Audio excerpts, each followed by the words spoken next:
Hi guys, ತಮಗೆಲ್ಲ ಗೊತ್ತಿರುವ ಹಾಗೆ ಇವತ್ತು 3395 PC ಎಕ್ಸಾಮ್ ನಡೆದಿತ್ತು. ಅದರ ಕೀ ಆನ್ಸರ್ಸ್ಗಳನ್ನು ನಮ್ಮ ದೃಷ್ಟಿಕೋನದಲ್ಲಿ ಯಾವ್ಯಾವ ಇಂಪಾರ್ಟೆಂಟ್ ಅದಾವೆ ಆ್ಯಂಡ್ ಲಾಜಿಕಲಿ ಯಾವ್ದು ಆನ್ಸರ್ಸ್ ಮಾಡ್ಬೋದಾಗಿತ್ತು ಅದನ್ನು ಕುರಿತು ಜಸ್ಟ್ ಏನು ಗೊತ್ತಾ ಡೀಟೇಲ್ ಹೋಗೋದಕ್ಕಿಂತ ಆ್ಯಸ್ ಎ ನಿಮಗೆ ಕೀ ಆನ್ಸರ್ ನೋಡಿದಾಗ ಒಂದು ಆತುರ ಇರ್ತದೆ ವಿದ್ಯಾರ್ಥಿಗಳಲ್ಲಿ. ಆ ಆತುರದಕ್ಕೆ ನಾವೇನು ಗೊತ್ತಾ ಕರೆಕ್ಟಾಗಿ ಅದನ್ನು ಸ್ಪಂದಿಸಿ ಅದಕ್ಕೆ ರಿಯಲ್ ಆಗಿ ಏನೇನು ಆನ್ಸರ್ ಮಾಡ್ಬೋದು ಎಕ್ಸಾಮ್ ಹಾಲ್ ಕಂಡೀಷನ್ಸಲ್ಲಿ. ಮತ್ತು ಕೆಲವೊಂದು ಕ್ವಶನ್ಸ್ಗಳು ಈ ಸಾರಿ ಇನ್ನೊಂದು ಎಡಿಷನ್ ಆಗಿದೆ ಕ್ವಶನ್ ಪೇಪರ್ಸಲ್ಲಿ, ಅಂದರೆ ಎಥಿಕ್ಸು. ಆ ಎಥಿಕ್ಸ್ ಕ್ವಶನ್ಸ್ಗಳನ್ನು ಯಾವ ಬೇಸಿಸ್ ಮೇಲೆ ನೀವು ಅದನ್ನು ಅಧ್ಯಯನ ಮಾಡಬೇಕು ಅದರ ಕುರಿತು ನಾನು ಡಿಸ್ಕಸ್ ಮಾಡ್ತೇನೆ. ಆ್ಯಂಡ್ ಈಗ ನಾನು 2014-15ರಲ್ಲಿ 2000 ಸಂದರ್ಶನವನ್ನು ಕೊಟ್ಕೊಂಡಿದ್ದೇನೆ. ಎಥಿಕ್ಸ್ ಪೇಪರ್ನ ಕೊಟ್ಟು 2013 ಮತ್ತು 106 ಮತ್ತು 384 ಕೂಡ ನಾನು ಮುಖ್ಯ ಪರೀಕ್ಷೆಯನ್ನು ಬರ್ತಿದ್ದೆ. ಅಂದ್ರೆ ಎಥಿಕ್ಸ್ ಸಬ್ಜೆಕ್ಟ್ಸನ್ನು ಎಕ್ಸಾಮ್ ದೃಷ್ಟಿಯಿಂದ 4 ಬಾರಿ ನಾನು ಓದಿದ್ದೇನೆ ಸತತ ಕಳೆದ 10 ವರ್ಷದ ಅನುಭವದಲ್ಲಿ. ಸೊ ಅದನ್ನು ಆ ಬೇಸಿಸ್ ಮೇಲೆ ಎಥಿಕ್ಸ್ ಕ್ವಶನ್ಸ್ಗಳನ್ನು ಯಾವ ಲಾಜಿಕಲ್ ಆಗಿ ಯಾವ ರೀತಿ ಉತ್ತರವನ್ನು ಕೊಡಬಹುದಾಗಿತ್ತು ಅದನ್ನು ಕೂಡ ನಾನು ಎಕ್ಸ್ಪ್ಲೇನ್ ಮಾಡುವ ಪ್ರಯತ್ನವನ್ನು ಮಾಡ್ತೇನೆ. ಓಕೆ, ಫಸ್ಟ್ ಕ್ವಶನ್ ನೋಡಿ. ಈ ಕೆಳಗಿನ ಯಾವ ಸನ್ನಿವೇಶದಲ್ಲಿ ಸರ್ಕಾರಿ ನೌಕರನು ಗೌಪ್ಯತೆಯ ಕರ್ತವ್ಯವನ್ನು ಉಲ್ಲಂಘಿಸುತ್ತಾನೆ ಎನ್ನಲಾಗುತ್ತದೆ? ಆದರೆ ಯಾವುದೇ ಅಧಿಕೃತ ಮಾಹಿತಿಯನ್ನು ನೀವು ಅನುಮತಿ ಇಲ್ಲದೆ ಹಂಚಿಕೊಂಡಾಗ ಆ ಗೌಪ್ಯತೆ ಮಾಹಿತಿಯನ್ನು ಏನು ಮಾಡ್ಕೊಂಡ್ವಿ ಅಂತಂದರೆ ಇದನ್ನು ನಾವು ಹಂಚಿಕೊಂಡಾಗ ಅದು ಕರ್ತವ್ಯ ಉಲ್ಲಂಘಿಸಿದಾಗ ಆಗ್ತದೆ. ಇದನ್ನು ನಾವು ಸಿಟಿಜನ್ ಚಾರ್ಟರ್ ಅಂತ ಬರ್ತದೆ. ಎಥಿಕ್ಸ್ ಪೇಪರ್ ಅವ್ರಿಗೆ ಗೊತ್ತಿರ್ತದೆ. ಸಿಟಿಜನ್ ಚಾರ್ಟರ್ಸಲ್ಲಿ ನೀವು ಕರ್ತವ್ಯವನ್ನು ನೀವೇನು ಮಾಡ್ಬೇಕಂತಂದರೆ ಅದು ಗೌಪ್ಯತೆಯನ್ನು ಕಾಪಾಡಬೇಕಾಗತ್ತೆ. ಆ್ಯಂಡ್ ಸಿವಿಲ್ ಸರ್ವಿಸ್ ರೂಲ್ಸಲ್ಲಿ ಕೂಡ ಆರ್ಟಿಕಲ್ 317ನಲ್ಲಿ ಕೂಡ ನಿಮಗೆ ಏನಾಗುತ್ತಂದರೆ ಸಿವಿಲ್ ಸರ್ವಿಸ್ ರೂಲ್ಸಲ್ಲಿ ಕೂಡ ನಾವು ಅದೇನು ಮಾಡಬಹುದಾಗತ್ತಂದ್ರೆ ಅದನ್ನು ಗೌಪ್ಯತೆಯನ್ನು ಕಾಪಾಡಬೇಕಾಗತ್ತೆ. ಆ್ಯಂಡ್ ನೆಕ್ಸ್ಟ್ ನೋಡಿ, ಸಂಸ್ಥೆಯೊಳಗಿನ ತಪ್ಪು ಅಥವಾ ಕಾನೂನು ಬಾಹಿರವಾದ ಅನೈತಿಕ ವಿಸಿಲ್ ಬ್ಲೋಯಿಂಗ್ ಆ್ಯಕ್ಟ್ ಅಂತ ಕರಿತೀವಿ. ವಿಸಿಲ್ ಬ್ಲೋಯಿಂಗ್ ಆ್ಯಕ್ಟ್ ಅಂತ ಕರಿತೀವಿ. ಅದ್ರ ಆ್ಯಕ್ಟೇ ಇದೆ ಒಂದು, ಎಲ್ಲರೂ ಗೊತ್ತಿರ್ತದೆ, ನಿಮ್ಗೆ ಅದನ್ನು ಗೊತ್ತಿದೆ ಅಂತ ಭಾವಿಸ್ಕೊಂಡಿದ್ದೀವಿ. ನೆಕ್ಸ್ಟ್ ನೋಡಿ, ಈ nodal committee for civil service ಅಂತ ಇದೆ. ಈಗ ARC ರಿಪೋರ್ಟ್ ಇದೆ, ARC 1 ARC 2 ಅಂತ ಇದೆ. ಅದ್ರ ಜೊತೆಗೆ ನಾವೇನು ಮಾಡ್ಕೊಂಡಿವಿ ಅಂದರೆ ಈ ಅಡ್ಮಿನಿಸ್ಟ್ರೇಟಿವ್ ಸಲುವಾಗಿ ನಾವು ನೋಡಲ್ ಕಮಿಟಿಯನ್ನು, ಅಮೆರಿಕದ ನೋಡಲ್ ಕಮಿಟಿಯನ್ನು ನಾವು ಬೇಸ್ ಆಗಿ ಇಟ್ಕೋತೀವಿ. 7 ತತ್ವಗಳು ಅಡ್ಮಿನಿಸ್ಟ್ರೇಟಿವ್ ರಿಲೇಟೆಡ್ ಇದೆ. ಇದನ್ನು ಮೇನ್ಸಲ್ಲಿ ಕ್ವಶನ್ಸ್ ಅನ್ನು ಕೇಳ್ಕೊಂಡಿದ್ದಾನೆ ಆಲ್ರೆಡಿ. ಈ 3ನೇದಕ್ಕೆ ಉತ್ತರ ಆಗುವಂಥದ್ದು. ಆ್ಯಂಡ್ ನೋಡಿ, ಇದು ವೆರಿ ಇಂಪಾರ್ಟೆಂಟ್ ಇದೆ ನೋಡಿ. ಜಾತ್ಯತೀತ ಪ್ರಜಾಪ್ರಭುತ್ವ ರಾಷ್ಟ್ರವಾಗಿ ಪೊಲೀಸರು ಕೆಳಗಿನ ಯಾವ ಅಂಶಗಳಿಗಿಂತ ಮೇಲಿರೋರು ನಿರಂತರವಾಗಿ ಶ್ರಮಿಸಬೇಕು ಅಂತ ಕ್ವಶನ್ಸ್ ಅನ್ನ ಕೇಳಿದ್ದಾನೆ. ಇಲ್ಲಿ ಕೆಲವೊಂದು ಆನ್ಸರ್ಸ್ ಅಲ್ಲಿ ಏನಾಗುತ್ತಂದ್ರೆ, ಈಗ ನಾವು ಜಾತ್ಯತೀತ ಮತ್ತು ಪ್ರಜಾಪ್ರಭುತ್ವ ರಾಷ್ಟ್ರ ಸದಸ್ಯರಾಗಿ ಯಾವುದನ್ನಂತ ಕೇಳಿದಾಗ ಜನರಲ್ ಆಗಿ ನಮ್ಗೆ ಏನ್ಸದೆ, ನಾವು ಜನರಲ್ ಆಗಿ ಪೂರ್ವಗ್ರಹ, ವೈಯಕ್ತಿಕ ಪೂರ್ವಗ್ರಹ ಅಂತ ಕೆಲವೊಂದು ಆನ್ಸರ್ಸ್ ಅನ್ನು ಮಾಡಿರ್ತಾರೆ ವಿದ್ಯಾರ್ಥಿಗಳು. ಬಟ್ ಈ ಕ್ವಶನ್ ಕಂಟೆಸ್ಟ್ ಅನ್ನು ನೋಡಿದಾಗ ಸಾಮರಸ್ಯ ಅಂತ ಕೂಡ ನಿಮಗೆ ಆನ್ಸರ್ ಆಗ್ಬಹುದು. ಅಂದ್ರೆ ಅಫಿಷಿಯಲಿ ನಿಮ್ಗೆ ಏನಾಗಬಹುದು ಅಂದ್ರೆ ವೈಯಕ್ತಿಕ ಪೂರ್ವಗ್ರಹ ಆಗಿರ್ಬೋದು ಅಥವಾ ಸಾಮರಸ್ಯವನ್ನು ಕೂಡ ಎರಡರಲ್ಲಿ ಯಾವುದನ್ನು ಉತ್ತರ ಕೊಡುವ ಸಾಧ್ಯತೆ ಇರ್ತದೆ. ಕೆಲವೊಂದು ಕ್ವಶನ್ಸ್ಗಳಿಗೆ ನಾವು ಇದೇ ಆನ್ಸರ್ ಅಂತ ಹೇಳಕ್ಕೆ ಆಗೋದಿಲ್ಲ. ಬಿಕಾಸ್ ಯಾಕಂದ್ರೆ ಒಪಿನಿಯನ್ ಯಾವುದು, ಈಗ ಕೀ ಆನ್ಸರ್ ಕಮಿಟಿ ಯಾವುದಕ್ಕೆ ವೇಟೇಜ್ ಅನ್ನು ಕೊಡುತ್ತೆ ಅದ್ರ ಮೇಲೆ ಡಿಪೆಂಡ್ ಆಗ್ತಾ ಹೋಗ್ತದೆ. ಇದನ್ನೀಗ ಈ ಕ್ವಶನ್ ಕಂಟೆಸ್ಟ್ ಅಲ್ಲಿ ನೋಡಿದಾಗ ನಾವು ಸಾಮರಸ್ಯ ಅಂತ ಅನ್ಕೊಂಡಿದೀವಿ, ಬಟ್ ವೈಯಕ್ತಿಕ ಪೂರ್ವಗ್ರಹಗಳು ಕೂಡ ಆನ್ಸರ್ ಆಗುವ ಸಾಧ್ಯತೆ ಇದೆ. ಓಕೆ, ನೆಕ್ಸ್ಟ್ ನೋಡಿ, ಕೆಲಸದ ಸ್ಥಳದಲ್ಲಿ ನೈತಿಕ ನಡವಳಿಕೆ ಇವುಗಳನ್ನು ಉತ್ತೇಜಿಸುತ್ತದೆ. ತಿರುಚುವಿಕೆ ಕಂಟೆಸ್ಟ್ ಅಲ್ಲಿ ಬರೋದೇ ಇಲ್ಲ. ಸಹೋದ್ಯೋಗಿಗಳ ಅನುಮಾನ ಇದನ್ನು ರಾಂಗ್ ಆಗ್ತದೆ. ರಹಸ್ಯ ಮತ್ತು ಸ್ಪರ್ಧೆ ಇದನ್ನು ಆಗಂಗಿಲ್ಲ.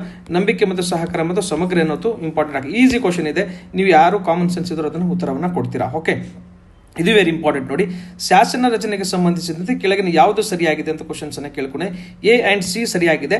ಇದಕ್ಕೆ ಡೀಟೇಲ್ ಆಗಿ ಎಕ್ಸ್ಪ್ಲೇನ್ ಮಾಡಿ ಹೋಗ್ತಾ ಇಲ್ಲ ನಾನು, ಯಾಕಂದ್ರೆ ಇಟ್ ಇಸ್ ವಿಡಿಯೋ ಬಿಕಮೆ ಲೆಂತಿ ಆಗ್ತಾ ಹೋಗುತ್ತೆ. ಅದು ಬೇಡ ಅನ್ನೋ ಉದ್ದೇಶದಿಂದ ನಾನು ಏನು ಮಾಡ್ತಾ ಇದ್ದೇನೆ, ಎಕ್ಸ್ಪ್ಲೇನ್ ಮಾಡುವ ಹೋಗ್ತಾ ಇಲ್ಲ. ಬಟ್ ಕನ್ಸರ್ಟ್ಸ್ಗಳು ವೆರಿಫೈಡ್ ಆಗಿದೆ, ಅದ್ರ ಬಗ್ಗೆ ಅನುಮಾನ ಬೇಡ. ಇನ್ ಕೇಸ್ ಏನಾದರೂ ಅನುಮಾನಗಳಿದ್ರೆ ನಾನೇ ಹೇಳಿಬಿಡ್ತೇನೆ, ಇದು ನಮಗೆ ನಮ್ಮ ಮಾಹಿತಿಗಿಂತ ಲಭ್ಯವಿಲ್ಲ ಅಂತ ಹೇಳೋ ಅಂಶವನ್ನ ಅದನ್ನು ಕೂಡ ನಾವು ಹೇಳೋಕೆ ಯಾವುದೇ ಮುಜುಗರ ಇಲ್ಲ. ಓಕೆ, UPSC ಸದಸ್ಯರನ್ನ ನಿಮಗೆಲ್ಲ ಗೊತ್ತಿದೆ, ರಾಷ್ಟ್ರಪತಿಗಳು ನೇಮಕ ಮಾಡ್ತಾರೆ. ರಿಮೂವ್ ಕೂಡ ಅವರು ಮಾಡ್ತಾರೆ, ನಿಮಗೆ ಗೊತ್ತಿದೆ. ಓಕೆ, ಅಂಡ್ 7ನೇ ಅನುಸೂಚಿಯಲ್ಲಿ ನಿಮಗೆಲ್ಲ ಗೊತ್ತಿದೆ, ಅಧಿಕೃತ ಭಾಷೆಗಳು ಬೇರೆನೆ, ಅದಕ್ಕೊಂದು ಪಾಠ ಇದೆ. ಓಕೆನಾ, ಅದರಿಂದ ಇದು ರಾಂಗ್ ಆಗ್ತದೆ. A C ಮತ್ತು B ಅನ್ನೋದಕ್ಕೆ ಉತ್ತರ ಆಗ್ತಾ ಹೋಗ್ತದೆ. ಬೇಸಿಕ್ ಆಸ್ಪೆಕ್ಟ್ಸ್ ಇದು, ಯಾರು ಬೇಸಿಕ್ಸ್ ಓದಿರ್ತಾರೆ ಅವ್ರು ಕೂಡ ಗೊತ್ತಿದೆ. ಓಕೆ, ಅಂಡ್ ನೆಕ್ಸ್ಟ್ ನೋಡಿ, ಸಂಸದೀಯ ಸರ್ಕಾರ ಪದ್ಧತಿಯಲ್ಲಿ ಕಾರ್ಯಾಂಗವು ಯಾವುದಕ್ಕೆ ನೇರವಾಗಿ ಉತ್ತರದಾಯಿತ? ಶಾಸಕಾಂಗಕ್ಕೆ ಉತ್ತರದಾಯಿತ. ಜನರು ಏನು ಗೊತ್ತಾ, ಕಲೆಕ್ಟಿವ್ ರೆಸ್ಪಾನ್ಸಿಬಿಲಿಟಿ, ಇದು ಆರ್ಟಿಕಲ್ 74-75. ಬಟ್ ಇದು ಶಾಸಕಾಂಗವು ಯಾವುದಕ್ಕೆ ನೇರವಾಗಿದೆ? ಶಾಸಕಾಂಗಕ್ಕೆ. ಯಾಕಂದ್ರೆ ಶಾಸನವನ್ನು ಮಾಡ್ತದೆ ಶಾಸನಾಂಗ, ಕಾರ್ಯಾಂಗ ಅದನ್ನು ಇಂಪ್ಲಿಮೆಂಟ್ ಮಾಡ್ತದೆ. ಅದು ಬೇಸಿಕ್ ಗೊತ್ತಿದೆ ಅಂತ ಭಾವಿಸ್ಕೊಂಡಿದ್ದೀನಿ. 8ನೇ ಭಾಗದಲ್ಲಿ ತುರ್ತು ಪರಿಸ್ಥಿತಿಗೆ ಸಂಬಂಧಿಸಿ 18ನೇ ಭಾಗದಲ್ಲಿ ಎಲ್ಲರೂ ಓದಿರ್ತಾರೆ. ನೆಕ್ಸ್ಟ್ ನೋಡಿ, ಆರ್ಟಿಕಲ್ 356ಗೆ ವಿಧಿಗೆ ಸಂಬಂಧಿಸಿದಂತೆ ಯಾವುದು ಈ ಹೇಳಿಕೆ ಸರಿಯಿಲ್ಲ ಅಂತ ಕ್ವಶನ್ಸನ್ನು ಕೇಳಿಕೊಂಡು ಆರ್ಟಿಕಲ್ 356 ರಾಷ್ಟ್ರಪತಿ ಆಡಳಿತ ಅಂತ ಹೇಳ್ತೀವಿ, ಅದು ಮೂಲಭೂತ ಹಕ್ಕುಗಳಿಗೆ ಅದಕ್ಕೆ ಪರಿಣಾಮ ಬೀರುವುದಿಲ್ಲ. ಫೋರ್ತ್ ಇದೆ ಆಪ್ಷನ್ಸ್ ಇದಕ್ಕೆ. ಇನ್ನೊಂದ್ಸರಿ ಏನೇನು ಇಂಟ್ರೆಸ್ಟಿಂಗ್ ಫ್ಯಾಕ್ಟ್ಸ್ ಏನಂದ್ರೆ ಈಚೆಗೆ ಕ್ವಶನ್ಸ್ ಅಲ್ಲಿ ಏನು ಮಾಡಿದ್ದಾನೆ ಅಂತಂದ್ರೆ ಆಪ್ಷನ್ಸ್ಗಳನ್ನು ಕೂಡ ವೇರಿಯೇಷನ್ಸ್ ಮಾಡಿದ್ದಾನೆ. ನಿಮಗೆ ಆಪ್ಷನ್ಸ್ ಆಗುವ ಬಹಳಷ್ಟು ಕನ್ಫ್ಯೂಷನ್ ಆಗುವ ಸಾಧ್ಯತೆ ಇರ್ತದೆ. ಏನೇನೆಲ್ಲ ಅಪ್ಲೈ ಮಾಡಬೇಕು ಎಕ್ಸಾಮ್ಸ್ ಅಲ್ಲಿ ಅವೆಲ್ಲವನ್ನು ಅಪ್ಲೈ ಮಾಡೋಕ್ಕೆ ಪ್ರಯತ್ನ ಪಟ್ಟಿದ್ದಾರೆ. KE ಅವ್ರದ್ದು ಬಹಳಷ್ಟು ವಿದ್ಯಾರ್ಥಿಗಳ ದೃಷ್ಟಿಕೋನದಿಂದ ಬಹಳಷ್ಟು ಉತ್ತಮವಾದ ಕ್ರಮಗಳನ್ನು ತೆಗೆದುಕೊಂಡ್ರೆ ಅಂತ ಕೂಡ ನಾವು ಹೇಳಬಹುದಾಗಿದೆ. ಓಕೆ, ಸಂವಿಧಾನ ರಚನೆ ಸಭೆ ಶಾಶ್ವತ ಸದಸ್ಯರಾಗಿ ರಾಜೇಂದ್ರ ಪ್ರಸಾದ್ ಶಿಕ್ಷಕನ ಸಚಿನ್ ದಾರ್ಸೆಲ್ ಎಲ್ಲರಿಗೂ ಗೊತ್ತಿರ್ತದೆ, ಯಾಕಂದ್ರೆ ಸೀನಿಯರ್ ಇರ್ತಾರೆ, ಅದಕ್ಕಾಗಿ ಅವರು ಸಚಿನ್ ಸಿನ್ಹಾವನ್ನು ಮಾಡಿರ್ತಾರೆ. ನೆಕ್ಸ್ಟ್ ನೋಡಿ, ಕೆಳಗಿನ ಭಾರತ ಸಂವಿಧಾನದ ಮೂಲ ರಚನೆ ವ್ಯವಸ್ಥೆಯು ಸಂಯುಕ್ತ ವ್ಯವಸ್ಥೆ ಜಾತ್ಯತೀತವಾದ ಯಾವುದು ಅಂತ ಕ್ವಶನ್ಸ್ ಅನ್ನ ಕೇಳಿಸಿ.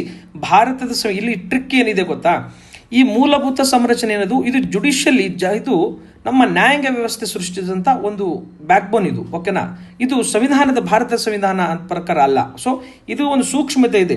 ಭಾರತದ ಸಂವಿಧಾನವು ಅದು ಮೂಲಭೂತ ಸಂರಚನೆಯನ್ನು ಸಂಯುಕ್ತ ವ್ಯವಸ್ಥೆ ಜಾತ್ಯತೀತವಾದ ಮೂಲಭೂತ ಹಕ್ಕುಗಳು ಮತ್ತು ಪ್ರಜಾತ್ಮ ಮೇಲೆ ವ್ಯಾಖ್ಯಾನಿಸುತ್ತದೆ. ಭಾರತದ ಸಂವಿಧಾನ ವ್ಯಾಖ್ಯಾನಿಸಿಲ್ಲ, ಇದನ್ನ ನ್ಯಾಯಾಂಗ ವ್ಯಾಖ್ಯಾನಿಸಿದೆ. ನ್ಯಾಯಾಂಗ ಏನು ಮಾಡಿದೆ ಅಂದರೆ ಇದನ್ನು ವ್ಯಾಖ್ಯಾನಿಸಿದೆ, ಅದರಿಂದ ಸಂವಿಧಾನ ಅಲ್ಲ. ಇಲ್ಲಿ ನಿಮಗೆ ಟ್ರಿಕ್ ಇದೆ. ಇಲ್ಲಿ ಏನು ಗೊತ್ತಾ, ಅಕಾರ್ಡಿಂಗ್ ಟು ಕಾನ್ಸ್ಟಿಟ್ಯೂಷನ್ ಇದೆ, not according to constitution, according to judicial pronouncement. Judicial pronouncement ಏನಾಗಿದೆ, ತೀರ್ಪುಗಳ ಮೂಲಕ ನಾವೇನು ಮಾಡ್ಕೊಂಡ್ವಿ ಅಂದರೆ ಇದು ಇದು ಡಾಕ್ಟ್ರಿನ್ ಆಫ್ ಬೇಸಿಕ್ ಡಾಕ್ಟ್ರಿನ್ ಅಂತ ನಾವು ಅದನ್ನು ಕನ್ಸಿಡರ್ ಮಾಡ್ತೀವಿ, ನಾಟ್ ಸಂವಿಧಾನ. ಅದಕ್ಕಾಗಿ ಒಂದೇದು ತಪ್ಪು, ಬಿ ಮಾತ್ರ ಇದಕ್ಕೆ ಉತ್ತರ ಆಗಿದೆ. ಅಲ್ಲಿ ಯಾರು ನೀವು ಫ್ಲೋ ಅಲ್ಲಿ ಓದ್ಬಿಟ್ಟಿದ್ರೆ ನಿಮ್ಮ ಆನ್ಸರ್ ತಪ್ಪಾಗಿರ್ತದೆ. ಓಕೆ, ನೆಕ್ಸ್ಟ್ ನೋಡಿ, ನಿಮ್ಮ ಗೊತ್ತಿದೆ, ಒಂದೇ ಗೊತ್ತಿದ್ರೆ ಆನ್ಸರ್ ಬರ್ಬೋದು. ಇಲ್ಲಿ ಏನು ಗೊತ್ತ, ಸಾರ್ವಜನಿಕ ಹುದ್ದೆಗಳ ಸಮಾನತೆ 16ನೇದು 4 ಅಂತ ಗೊತ್ತಿದ್ರೆ, A4 ಅಂತ ಗೊತ್ತಿದ್ರೆ ಆಟೋಮೆಟಿಕ್ ನಿಮಗೆ ಆನ್ಸರ್ ಬಂದಿರ್ತದೆ. ಬೇರೆ ಆಪ್ಷನ್ಸ್ ಹುಡುವ ಕೂಡ ಅವಶ್ಯಕತೆ ಇಲ್ಲ. ಯಾಕಂದ್ರೆ A4 ಇದ್ದದ್ದು ಯಾವುದು ಆಪ್ಷನ್ ಇದ್ರೂ ಇಲ್ಲಿನೂ ಇಲ್ಲ, ಆಟೋಮೆಟಿಕ್ ಒಂದೇ ಗೊತ್ತಿದ್ರು ಕೂಡ ಅಂಡ್ ಎಲ್ಲರಿಗೂ ಗೊತ್ತು ಕೂಡ ಇರ್ತದೆ. ಓಕೆ, ನೆಕ್ಸ್ಟ್ ನೋಡಿ ಭಾರತದ ಒಕ್ಕೂಟದ ರಾಷ್ಟ್ರಪತಿಯನ್ನು ಚುನಾಯಿಸುವವರು ಯಾರು ಅಂತ ಕ್ವಶನ್ಸ್ ಅನ್ನ ಕೇಳ್ಕೊಂಡಿದ್ದಾನೆ. ತಮಗೆಲ್ಲ ಗೊತ್ತಿದೆ ಸಂಸತ್ತು, ರಾಜ್ಯ ವಿಧಾನ ಪರಿಷತ್, ದೆಹಲಿ, ಪಾಂಡಿಚೇರಿ ಮತ್ತು ಕೇಂದ್ರಾಡಳಿತ ಪ್ರದೇಶಗಳ ಚುನಾಯಿತ ಸದಸ್ಯರು ಏನ್ ಮಾಡ್ತಾರೆ ಅಂತಂದ್ರೆ ಇದನ್ನ ಆಯ್ಕೆ ಮಾಡ್ತಾರೆ. ಬೇಸಿಕ್ ಕ್ವಶನ್ ಇದೆ, ಎಲ್ಲರಿಗೂ ಗೊತ್ತಿರ್ತದೆ. ನೆಕ್ಸ್ಟ್ ನೋಡಿ, ಈ ಕೆಳಕಂಡ ಕೇಂದ್ರಾಡಳಿತ ಪ್ರದೇಶಗಳು ಯಾವ್ಯಾವ ರಾಜ್ಯಸಭೆ ಪ್ರದೇಶ ನಿಮಗೆಲ್ಲ ಗೊತ್ತಿಲ್ಲ, ಚಂಡೀಗಢ ಇಲ್ಲ, ಲಕ್ಷದ್ವೀಪ ಇಲ್ಲ, ಅಂಡ್ ಲಡಾಖ್ ಇಲ್ಲ. ಓಕೆ, ಇರೋದು ಎರಡೇ ಮಾತ್ರ, ಏನಂತಂದ್ರೆ ಒಂದು ಜಮ್ಮು ಅಂಡ್ ಕಾಶ್ಮೀರ ಅಂಡ್ ದೆಹಲಿ ಮಾತ್ರ ನಿಮಗೆ ಗೊತ್ತಿದೆ ಅಂತ ಭಾವಿಸ್ಕೊಂಡಿದ್ದೀನಿ. ಅಂಡ್ ಭಾರತ ಅತ್ಯುನ್ನತ ಸಲಹೆಗಾರರು ಯಾರು ಅಂತಂದ್ರೆ ನೋಡಿ ಅಟಾರ್ನಿ ಜನರಲ್ ಅಂತ ಕರಿತೀವಿ. ಇಲ್ಲಿ ನಾವು ಸಾಲಿಸಿಟರ್ ಜನರಲ್, ಅದು ಅಡ್ವೊಕೇಟ್ ಜನರಲ್ ಅಂತ ಕರಿತೀವಿ. ಸ್ಟೇಟ್ ಅಲ್ಲಿ ಅಡ್ವೊಕೇಟ್ ಜನರಲ್, ನ್ಯಾಷನಲ್ ಅಲ್ಲಿ ಏನಾಗುತ್ತೆ ಅಂದ್ರೆ ಅಟಾರ್ನಿ ಜನರಲ್ ಅಂತ ಕರಿತೀವಿ. CAG ನಿಮಗೆಲ್ಲ ಗೊತ್ತಿದೆ. ಅಂಡ್ ರಾಜ್ಯಪಾಲರು ತಮ್ಮ ರಾಜೀನಾಮೆಯ ಪತ್ರವನ್ನು ಕೆಳಗೆ ಯಾರ ರಾಷ್ಟ್ರಪತಿಗೆ ನೀಡ್ತಾರೆ. ಸೊ ಆಲ್ಮೋಸ್ಟ್ ಅಲ್ಲಿ ಗೊತ್ತಾ, ಪೊಲಿಟಿ ಆಲ್ವೇಸ್ ಯಾವಾಗ ರೀತಿ ಈಸಿ ಇರ್ತದೆ, ಸ್ವಲ್ಪ ವಿದ್ಯಾರ್ಥಿಗಳಿಗೆ ಈಜಿ ಕೂಡ ಅನಿಸ್ತಿರ್ತದೆ. ಅಂಡ್ ಆರ್ಟಿಕಲ್ 160 ವಿಧಿಯನ್ನು ಸಚಿವ ಸಂಪುಟ ನೆರವು ಮತ್ತು ಸಲಹೆ ನೀಡುವುದು ಯಾರಿಗೆ ಅಂತಂದ್ರೆ ರಾಜ್ಯಪಾಲರಿಗೆ. ಓಕೆ, ಇದನ್ನು ಕೂಡ ನಿಮಗೆಲ್ಲ ಗೊತ್ತಿದೆ ಅಂತ ಭಾವಿಸ್ಕೊಂಡಿದ್ದು ಬಿಟ್ಟು ಈಜಿಯರ್ ಸೈಡ್ ಇದೆ. ನೆಕ್ಸ್ಟ್ ನೋಡಿ, ಷಡ್ದರ್ಶನಗಳು ಸಂಬಂಧಿಸಿದಂತೆ ಜೋಡಿಗಳನ್ನು ತಪ್ಪಾದ ಜೋಡಿ ಅಂತ ಹೇಳಿದ್ರೆ ಕರೆಕ್ಟ್ ಆಗಿಲ್ಲ. ಯಾಕಂದ್ರೆ ಇಲ್ಲಿ ತಪ್ಪಾದ ಜೋಡಿ ಅಂತಂದ್ರೆ ಹುಡುಗರು ಯಾವ್ದು ಗೊತ್ತಿದೆ ಅದನ್ನು ಹಾಕೋ ಸಾಧ್ಯತೆ ನೋಡಿ. ಯಾವುದು ತಪ್ಪಾದ ಯಾವುದು, ಯೋಗ B ಮತ್ತು D ಅನ್ನೋದಕ್ಕೆ ತಪ್ಪ. ಯೋಗ ನಿಮಗೆ ಗೊತ್ತು, ಯೋಗದ ಪತಂಜಲಿ. ಓಕೆನಾ, ನ್ಯಾಯದ ಗೌತಮ, ಇದು ಕರೆಕ್ಟ್ ಇದೆ. ನೆಕ್ಸ್ಟ್ ಏನು ಗೊತ್ತಾ, ಶಾಂಕ್ಯದ ಯಾವುದು, ಕಪಿಲ ಯಾವುದು, ನಿಮಗೆಲ್ಲ ಗೊತ್ತಿದೆ ಅಂತ ಎಕ್ಸ್ಪ್ಲೇನ್ ಮಾಡಕ್ಕೆ ಹೋಗಂಗಿಲ್ಲ, ಗೊತ್ತಿರಲಿ. ಓಕೆ, ಆನ್ಸರ್ಸ್ ಇದಕ್ಕೆ B and D. Okay, next ನೋಡಿ, ಕೆಳಗಿನ ದಿನಾಚರಣೆಗಳನ್ನು ಮತ್ತು ದಿನಾಂಕಗಳನ್ನು ಹೊಂದಿಸಿ ಬರೆಯಿರಿ ಅಂತ ಕ್ವಶನ್ಸ್ ಅನ್ನ ಕೇಳ್ಕೊಂಡಿದ್ದಾನೆ. ನೆಕ್ಸ್ಟ್ ನೋಡಿ, ಈ 4 ಏನಿದೆ ಗೊತ್ತಾ, ರಿಪೀಟೆಡ್ ಆಗಿ ಎಕ್ಸಾಮ್ಸ್ ಅಲ್ಲಿ, ಪ್ರಿವಿಯಸ್ ಇಯರ್ ಎಕ್ಸಾಮ್ಸ್ ಅಲ್ಲಿ ರಿಪೀಟೆಡ್ ಆಗಿ ಕ್ವಶನ್ಸ್ ಅನ್ನ ಕೇಳ್ಕೊಂಡಿದ್ದಾನೆ. ಈ ಯಾವುದು ಹೊಸದಲ್ಲ. ಈ ಸೆಪ್ಟೆಂಬರ್ 16 ಏನಾಗುತ್ತೆ, ಓಜೋನ್ ದಿನವನ್ನು ಕೇಳ್ಕೊಂಡಿದ್ದಾನೆ, ಭೂ ದಿನವನ್ನು ಕೊಳ್ಕೊಂಡಿದ್ದಾನೆ, ಮತ್ತು ಜನಸಂಖ್ಯೆ ದಿನ ರಿಪೀಟೆಡ್ ಆಗಿ ಕ್ವಶನ್ಸ್ ಅನ್ನ ರಾಷ್ಟ್ರೀಯ ಮಾಲಿನ್ಯ ತಡೆ, ಇದು ಸ್ವಲ್ಪ ನ್ಯೂದಾಗಿ ಬಂದಿದೆ. ಬಿಟ್ಟರೆ ಈ 3 ದಿನಾಂಕಗಳು ರಿಪೀಟೆಡ್ ಆಗಿ ಕ್ವಶನ್ಸ್ ಅನ್ನ ಕೇಳ್ಕೊಂಡಿದೆ. ಎಲ್ಲ ರೆಗ್ಯುಲರ್ ಆಗಿ ಫಾಲೋ ಮಾಡುವ ವಿದ್ಯಾರ್ಥಿಗಳಿಗೆ ಆನ್ಸರ್ಸ್ ಗೊತ್ತಿರ್ತದೆ. ಇದಕ್ಕೆ ಆನ್ಸರ್. ಓಕೆ, ನೆಕ್ಸ್ಟ್ ನೋಡಿ, ಒಲಿಂಪಿಕ್ಸ್ ಧ್ಯೇಯ ವಾಕ್ಯ ಸರಿಯಾದ ಕ್ರಮ ಯಾವುದಂತ ಕ್ವಶನ್ಸ್ ಅನ್ನು ಕೇಳಿದ್ರೆ faster, higher, stronger and together ಅನ್ನೋದು ಇದಕ್ಕೆ ಧ್ಯೇಯ ವಾಕ್ಯವಾಗಿದೆ. ಇದು ನೀವು ಗೊತ್ತಿದ್ರೆ there is a more than enough. Okay, next ನೋಡಿ, ಸ್ವಲ್ಪ ಸ್ಟ್ಯಾಟಿಕ್ ಕ್ವಶನ್ಸ್ ಬಂದಿದೆ ಇಲ್ಲಿ. ಮೊಟ್ಟ ಮೊದಲ ಬಾರಿಗೆ ಸಮರ್ ಒಲಿಂಪಿಕ್ಸ್ ಅನ್ನ ಆಯೋಜಿಸಲ್ಪಟ್ಟ ಸ್ಥಳ ಎಲ್ಲಿ ಅಂತ ಕ್ವಶನ್ 1960 ರೋಮ್ ಅಲ್ಲಿ ಇದನ್ನು ಆಯೋಜನೆ ಮಾಡಿತ್ತು. ಅಷ್ಟು ಗೊತ್ತಿದ್ರೆ ಸಾಕು. ನೆಕ್ಸ್ಟ್ ನಿಮಗೆ HDI ಗೊತ್ತಿದೆ, health, education and life standard, ಜೀವನ ಮಟ್ಟ, ಇದ್ರ ಬೇಸಿಸ್ ಮೇಲೆ ನಾವು ಹೆಲ್ತ್ ಎಜುಕೇಶನ್ ಅನ್ನು ಏನು ಮಾಡ್ತೀವಿ ಅಂತಂದ್ರೆ ನಿರ್ಧಾರ ಮಾಡ್ತೀವಿ. ನೆಕ್ಸ್ಟ್ ನೋಡಿ, ಇಲ್ಲಿ ಕ್ವಶನ್ಸ್ ಇದೆ, ಮತ್ತೆ ಫೈನಾನ್ಸ್ ಕಮಿಷನ್ ಬಗ್ಗೆ ಕ್ವಶನ್ಸ್ ಅನ್ನ ಕೇಳಿದ್ದಾನೆ. ಒಂದನೇದು KC ನಿಯೋಗಿ, ಹೌದಾ, ಎರಡನೇದು B1 ಅಂದರೆ ಇದಕ್ಕೆ B1 ಅಂದರೆ ಕೆ ಸಂತಾನಂ. ಸಿ ಇದನ್ನು ಮ್ಯಾಚ್ ದಿ ಫಾಲೋಯಿಂಗ್ ಕ್ವಶನ್ಸ್ ಕೇಳ್ಕೊಂಡಿದ್ದಾನೆ, ನಿಮಗೆಲ್ಲ ಗೊತ್ತಿರ್ತದೆ, ನೀಟಾಗಿ ನೋಡ್ಕೊಳ್ಳುವ ಪ್ರಯತ್ನವನ್ನು ಮಾಡಿ. ನೆಕ್ಸ್ಟ್ ನೋಡಿ, ಈ ಕ್ವಶನ್ ನಂಬರ್ 26 ಅಲ್ಲಿ ಇದು ಗ್ರೇಸ್ ಬರ್ತದೆ. ಯಾಕಂತಂದ್ರೆ ಈ ಟರ್ನರ್ ಸಿಂಡ್ರೋಮ್ ಕಾಯಿಲೆ ಅನ್ನೋದು ಒಂದು ಕ್ರೋಮೋಸೋಮ್ ಕಡಿಮೆ ಆಗೋದ್ರಿಂದ ಬರ್ತದೆ. ನಿಮ್ಗೆ ಗೊತ್ತಿದೆ, ನಿಮಗೆ 46 ಕ್ರೋಮೋಸೋಮು ಹೌದಲ್ವಾ, 46 23 ಮೇಲಿಂದ 23 ಫಿಮೇಲಿಂದ ಒಂದು ಕ್ರೋಮೋಸೋಮ್ ಕಡಿಮೆ ಆಯ್ತಂದ್ರೆ ಏನಾಗುತ್ತಂದ್ರೆ ಟರ್ನರ್ ಸಿಂಡ್ರೋಮ್ ಅಂತ ಬರ್ತದೆ. ಬಟ್ ಆಪ್ಷನ್ಸ್ ಅಲ್ಲಿ ಏನಿದೆ ಅಂದ್ರೆ ಈ ಟೈಪೋಗ್ರಾಫ್ ಮಾಡಬೇಕಾದ್ರೆ ಮಿಸ್ಟೇಕ್ಸ್ ಮಾಡಿ ಬಿಟ್ಟಿದ್ದಾರೆ ಅವರು. ಇನ್ ಕೇಸ್ ಯಾವುದೇ ಆಪ್ಷನ್ಸ್ ಅಲ್ಲಿ 45 ಇತ್ತಂದ್ರೆ ಅದಕ್ಕೆ ಉತ್ತರ ಆಗಬಹುದು. ಆದರೆ 45 ಮಾತ್ರ, ಇದು 48 ಇದೆ, 46 ಇದೆ, 47 ಇದೆ, 40 ಇದು ಇದೆ. ಬಟ್ ಏನಿದೆ ಅಂತಂದ್ರೆ ಯಾವುದಕ್ಕೆ ಇಲ್ಲಿ ಉತ್ತರ ಇಲ್ಲ. ಸೊ ಅದಕ್ಕಾಗಿ ಇದು ಗ್ರೇಸ್ ಆಗುವ ಸಾಧ್ಯತೆ ಇರ್ತದೆ. ಓಕೆ, ನೆಕ್ಸ್ಟ್ ನೋಡಿ, ಮೀನಾಮಾಟ ಒಪ್ಪಂದ, ಪಾದರಸ, ಇದನ್ನು ಕೂಡ ರಿಪೀಟೆಡ್ ಥೀಮೆ. ಇದರಲ್ಲಿ ಏನು ಹೊಸದೇನು ಓದಿಸುವಂಥದ್ದು ನಿಮಗೆ ಏನೂ ಇಲ್ಲ, ನಿಮಗೆಲ್ಲನೂ ಆಲ್ರೆಡಿ ಗೊತ್ತೇ ಇರ್ತದೆ. ಓಕೆ, ನೆಕ್ಸ್ಟ್ ನೋಡಿ, ಕಂಪ್ರೆಸ್ಡ್ ನ್ಯಾಚುರಲ್ ಗ್ಯಾಸ್ ಯಾಕೆ ಇಂಪಾರ್ಟೆಂಟ್ ಇದೆ ಅಂತ ಕ್ವಶನ್. ಈಗ ಡೀಸೆಲ್ ಬದಲಾಗಿ ಮುಖ್ಯ ಕಾರಣ ಅಂದರೆ ಪೆಟ್ರೋಲ್ ಮತ್ತು ಡೀಸೆಲ್ ಬದಲಾಗಿ ಯಾಕೆ ನಾವು ಇದು ಬಳಸ್ತೀವಿ ಅಂತಂದರೆ ಹೆಚ್ಚು ಪರಿಣಾಮಕಾರಿ ಉರಿತದೆ, ಅಗ್ಗವಾಗಿದೆ, ಕರೆಕ್ಟು, ಮತ್ತು ಕಲಬೆರಕೆ ಮಾಡುವುದು ಮತ್ತು ಅಕ್ರಮ ವರ್ಗಾಯಿಸೋದು ಕಷ್ಟಕರ. ಈ ಎರಡೂ ಇದರ ಪಾಸಿಟಿವ್ ಆಸ್ಪೆಕ್ಟ್ಸ್ಗಳು. ಈ CNG ನಿರಂತರವಾಗಿ ಅಡೆತಡೆ ಪೂರೈಕೆ ಮಾಡೋ ಪೈಪ್ಲೈನ್ಗಳನ್ನು ಹಾಕೋದು ಅವಶ್ಯಕತೆ ಇಲ್ಲ. ಓಕೆನಾ, ಯಾವುದಂತ ಕ್ವಶನ್ಸ್ ಅನ್ನು ಕೇಳಿದ್ದಾನೆ, ಡಿ ಮಾತ್ರ ಇದಕ್ಕೆ ಉತ್ತರವಾಗುವಂಥದ್ದು. ಓಕೆ, ಮೀನಿನಲ್ಲಿ ಎಣ್ಣಿನ ಪದ ಸಂಭವವಾಗಿದೆ, ಒಮೆಗಾ 3 ಫ್ಯಾಟಿ ಆಸಿಡ್. ಎಲ್ಲಿ ಬೇಕಾದರೂ ಇದನ್ನು ಜನರಲ್ ಆಗಿ ನಾವು ಮಾತಾಡ್ತಿರ್ತೀವಿ, ಮೀನು ತಿನ್ಬೇಕಪ್ಪ, ಒಮೆಗಾ ಫ್ಯಾಟ್ ಆಸಿಡ್ ಇರ್ತದೆ, ಇದು ಗುಡ್ ಫ್ಯಾಟ್, ಅದಕ್ಕಾಗಿ ಅದನ್ನು ಕೇಳ್ತಿರ್ತಾರೆ. ಇದನ್ನು ಕೂಡ ನಿಮಗೆ ನೆನ್ಪಿಡ್ಲಿ. ಈ ಕೆಳಗಿನ ಯಾವುದು ಗುಂಪಿನಲ್ಲಿ ಮಾರ್ಪಾಡಾದ ಎಲೆಗಳಿಗೆ ಉದಾಹರಣೆ ಅಂತ ಕ್ವಶನ್ಸ್ ಅನ್ನು ಕೇಳ್ಕೊಂಡಿದ್ದಾರೆ. ಮಾರ್ಪಾಡ ಎಲೆಗಳು ಅಂದರೆ ಈರುಳ್ಳಿ ಮತ್ತು ಬೆಳ್ಳುಳ್ಳಿ ಒಂದು ಮಾರ್ಪಾಡದ ಎಲೆಗಳು. ಅಂಡ್ ಮೂತ್ರಪಿಂಡಗಳ ನೆಕ್ಸ್ಟ್ ಕ್ವಶನ್, ಮೂತ್ರಪಿಂಡ ಅಸಮರ್ಪಕ ಕಾರ್ಯನಿರ್ವಹಣೆ ರಕ್ತದಲ್ಲಿ ಸರಿಯಾದ ಯೂರಿಯಾದ ಪ್ರಮಾಣ ಹೆಚ್ಚಿಸಲು ಕಾರಣವಾದ ಸ್ಥಿತಿಯನ್ನು ಯುರೇಮಿಯಾ ಅಂತ ಕರಿತೀವಿ. ಇದು ಅಂಡ್ ಈ ಎಲ್ಲ ಆಪ್ಷನ್ಸ್ಗಳನ್ನು ನೀವು ಇನ್ನೊಂದು ಏನಂತಂದ್ರೆ, ಈ ಎಲ್ಲ ಏನು ಕೋರ್ ಥೀಮ್ ಇದೆಯಲ್ಲ, ಕೋರ್ ಥೀಮನ್ನು ಬಿಟ್ಟು ಹೋಗಿಲ್ಲ ಎಕ್ಸಾಮಿನರು, ಎಲ್ಲ ಕೋರ್ ಥೀಮ್ ಮೇಲೆ ಇದ್ದಾನೆ. ಬಟ್ ಕ್ವಶನ್ಸ್ಗಳನ್ನು ಮಾತ್ರ ಡಿಫ್ರೆಂಟ್ ವೇದಲ್ಲಿ ಕೇಳಿದ್ದಾನೆ ಅಷ್ಟೇ. ಓಕೆ, ನೆಕ್ಸ್ಟ್ ನೋಡಿ, ಜಲ್ ವಿದ್ಯುತ್ ಸರಣದಲ್ಲಿ DNA ಅನ್ನು ಯಾವ ಕಡೆ ಚಲಿಸುತ್ತದೆ? ಧನಾತ್ಮಕ ಎಲೆಕ್ಟ್ರಾನ್ ಕಡೆ ಚಲಿಸುತ್ತದೆ. ಅದೇ DNA, ಮರ್ಕುರಿ, ಮೂತ್ರಪಿಂಡಗಳು, ಮತ್ತೆ ಗೊತ್ತಾ ಮಾರ್ಪಾಡಿದ ಕಾಂಡಗಳು, ಇದನ್ನು ಬಿಟ್ಟು ನೋಡಿ ಎಲ್ಲ ರಿಪೀಟೆಡ್ ಥೀಮ್ ಮೇಲೇ ಕ್ವಶನ್ಸ್ ಇದಾವೆ. ನೀವು ಅದನ್ನು ಪ್ಯಾನಿಕ್ ಆಗುವಂಥದ್ದು ಏನೂ ಇಲ್ಲ. ಓಕೆ, ನೆಕ್ಸ್ಟ್ ನೋಡಿ, ಹೊಂದಿಸಿ ಬರೆಯಿರಿ. ಅಂಡ್ ಇದು ನೋಡಿ, ಗ್ರಹಗಳು ಮತ್ತು ಅದರ ಭ್ರಮಣ್ಯವಾದಿ ಅನ್ನೋ ಕ್ವಶನ್ಸ್ ಅನ್ನ, ಇದನ್ನು ಕೂಡ ರಿಪೀಟೆಡ್ ಆಗಿ ಕ್ವಶನ್ಸ್ ಅನ್ನ, ಇದೇನು ಹೊಸ ಕ್ವಶನ್ ಇಲ್ಲ, ಹಳೆ ಕ್ವಶನ್ ಇದು ಕೂಡ. ಇದನ್ನ ಏನಾಗಿದ್ದರೆ 2 ಎರಡನೇ ಇದಕ್ಕೆ ಉತ್ತರವಾಗುತ್ತದೆ. ನೆಕ್ಸ್ಟ್ ನೋಡಿ, ಇದು ಫ್ಯೂಸ್ ತಂತಿ, ಇದು ಅತಿಯಾದ ವಿದ್ಯುತ್ ಪ್ರವಾಹವನ್ನು ತಡೆಯುವ ಮೂಲಕ ವಿದ್ಯುತ್ ಮಂಡಲ ಮತ್ತು ಉಪಕರಣವನ್ನು ರಕ್ಷಿಸುವ ಸಾಧನವಾಗಿದೆ. ಇದರಲ್ಲಿ ಸೆಕೆಂಡ್ ಫ್ಯೂಸ್ ತಂತಿಯನ್ನು ಸಾಧನದ ಸಮಾಂತರ ಕ್ರಮದಲ್ಲಿ ಜೋಡಿಸಿರುತ್ತಾರೆ ಅಂತ ಕ್ವಶನ್ಸ್ ಅಲ್ಲಿ ಇದೆ. ಓಕೆ, ಇದನ್ನು ಏನು ಆನ್ಸರ್ ಕೊಟ್ಟಿದ್ದಾರೆ ಒಂದ್ಸರಿ ಯೋಚನೆ ಮಾಡಿ ನೋಡಿ. ಇದರಲ್ಲಿ ಹೇಳಿಕೆ ಒಂದು ಸರಿಯಾಗಿದೆ, ಹೇಳಿಕೆ 2 ತಪ್ಪಾಗಿದೆ. ಇದನ್ನು ಯಾಕಂತ ಏನು ಗೊತ್ತು, ನೀವು ನೀಟಾಗಿ ಅದನ್ನು ಹೋಮ್ವರ್ಕ್ ಮಾಡುವ ಪ್ರಯತ್ನವನ್ನು ಮಾಡಿ. ಓಕೆ, ನೆಕ್ಸ್ಟ್ ನೋಡಿ, GPS ಬೆಂಬಲಿತ ಜಿಯೋ ಆಗ್ಮೆಂಟೆಡ್ ಗಗನ್, ಇದನ್ನು ರಿಪೀಟೆಡ್ ಥೀಮೆ. ಇಸ್ರೋ ಮತ್ತು ಏರ್ಪೋರ್ಟ್ ಅಥಾರಿಟಿ ಆಫ್ ಇಂಡಿಯಾ ಅವರು ಸೇರಿ ಮಾಡ್ಕೊಂಡಿರೋದು, ಇದನ್ನು ಕೂಡ ನಿಮಗೆ ಗೊತ್ತಿದೆ. ಓಕೆ, ನೆಕ್ಸ್ಟ್ ವಿದ್ಯುತ್ ಇಸ್ತ್ರಿ ಪೆಟ್ಟಿಗೆಯ ಸುರುಳಿನಲ್ಲಿ ಮಿಶ್ರಲೋಹಗಳನ್ನು ಬಳಸುವುದು, ಏಕೆಂದರೆ ಮಿಶ್ರಲೋಹದ ರೋಧ ನಿರೋಧಕತೆ ಅದರ ಘಟಕ ಲೋಹಕ್ಕಿಂತ ಹೆಚ್ಚಾಗಿರುತ್ತದೆ. ಇದನ್ನು ರಿಪೀಟೆಡ್ ಥೀಮೆ. ಇದನ್ನು ಈ ಎರಡೂ ಕ್ವಶನ್ಸ್ಗಳು ಸಾಕಷ್ಟು ಸಾರಿ ಎಕ್ಸಾಮಿನ ಕೇಳ್ಕೊಂಡಿದ್ದಾನೆ. ಅದಕ್ಕಾಗಿ PYQ ಓದ್ರಿ ಅಂತ ಹೇಳೋದೆ ಇದೇ ರೀಸನ್ಗೆ. ಓಕೆ, ಸುರೇಶನು ಕಳೆದ 3 ದಿನಗಳಿಂದ ತಾಮ್ರದ ಪಾತ್ರೆಯಲ್ಲಿ ಇಟ್ಟಿರುವ ಮೊಸರನ್ನು ರಾತ್ರಿ ಊಟದಲ್ಲಿ ಬಳಸುತ್ತಾನೆ. ತಡರಾತ್ರಿ ಅವನಿಗೆ ಹೊಟ್ಟೆ ನೋವಿನ ಅನುಭವ ಆಗುತ್ತದೆ. ಇದಕ್ಕೆ ಕಾರಣವಾಗುವ ಅಂಶವೆಂದರೆ ಅದು ಮೊಸರು ತಾಮ್ರದೊಂದಿಗೆ ವರ್ತಿಸುವುದು.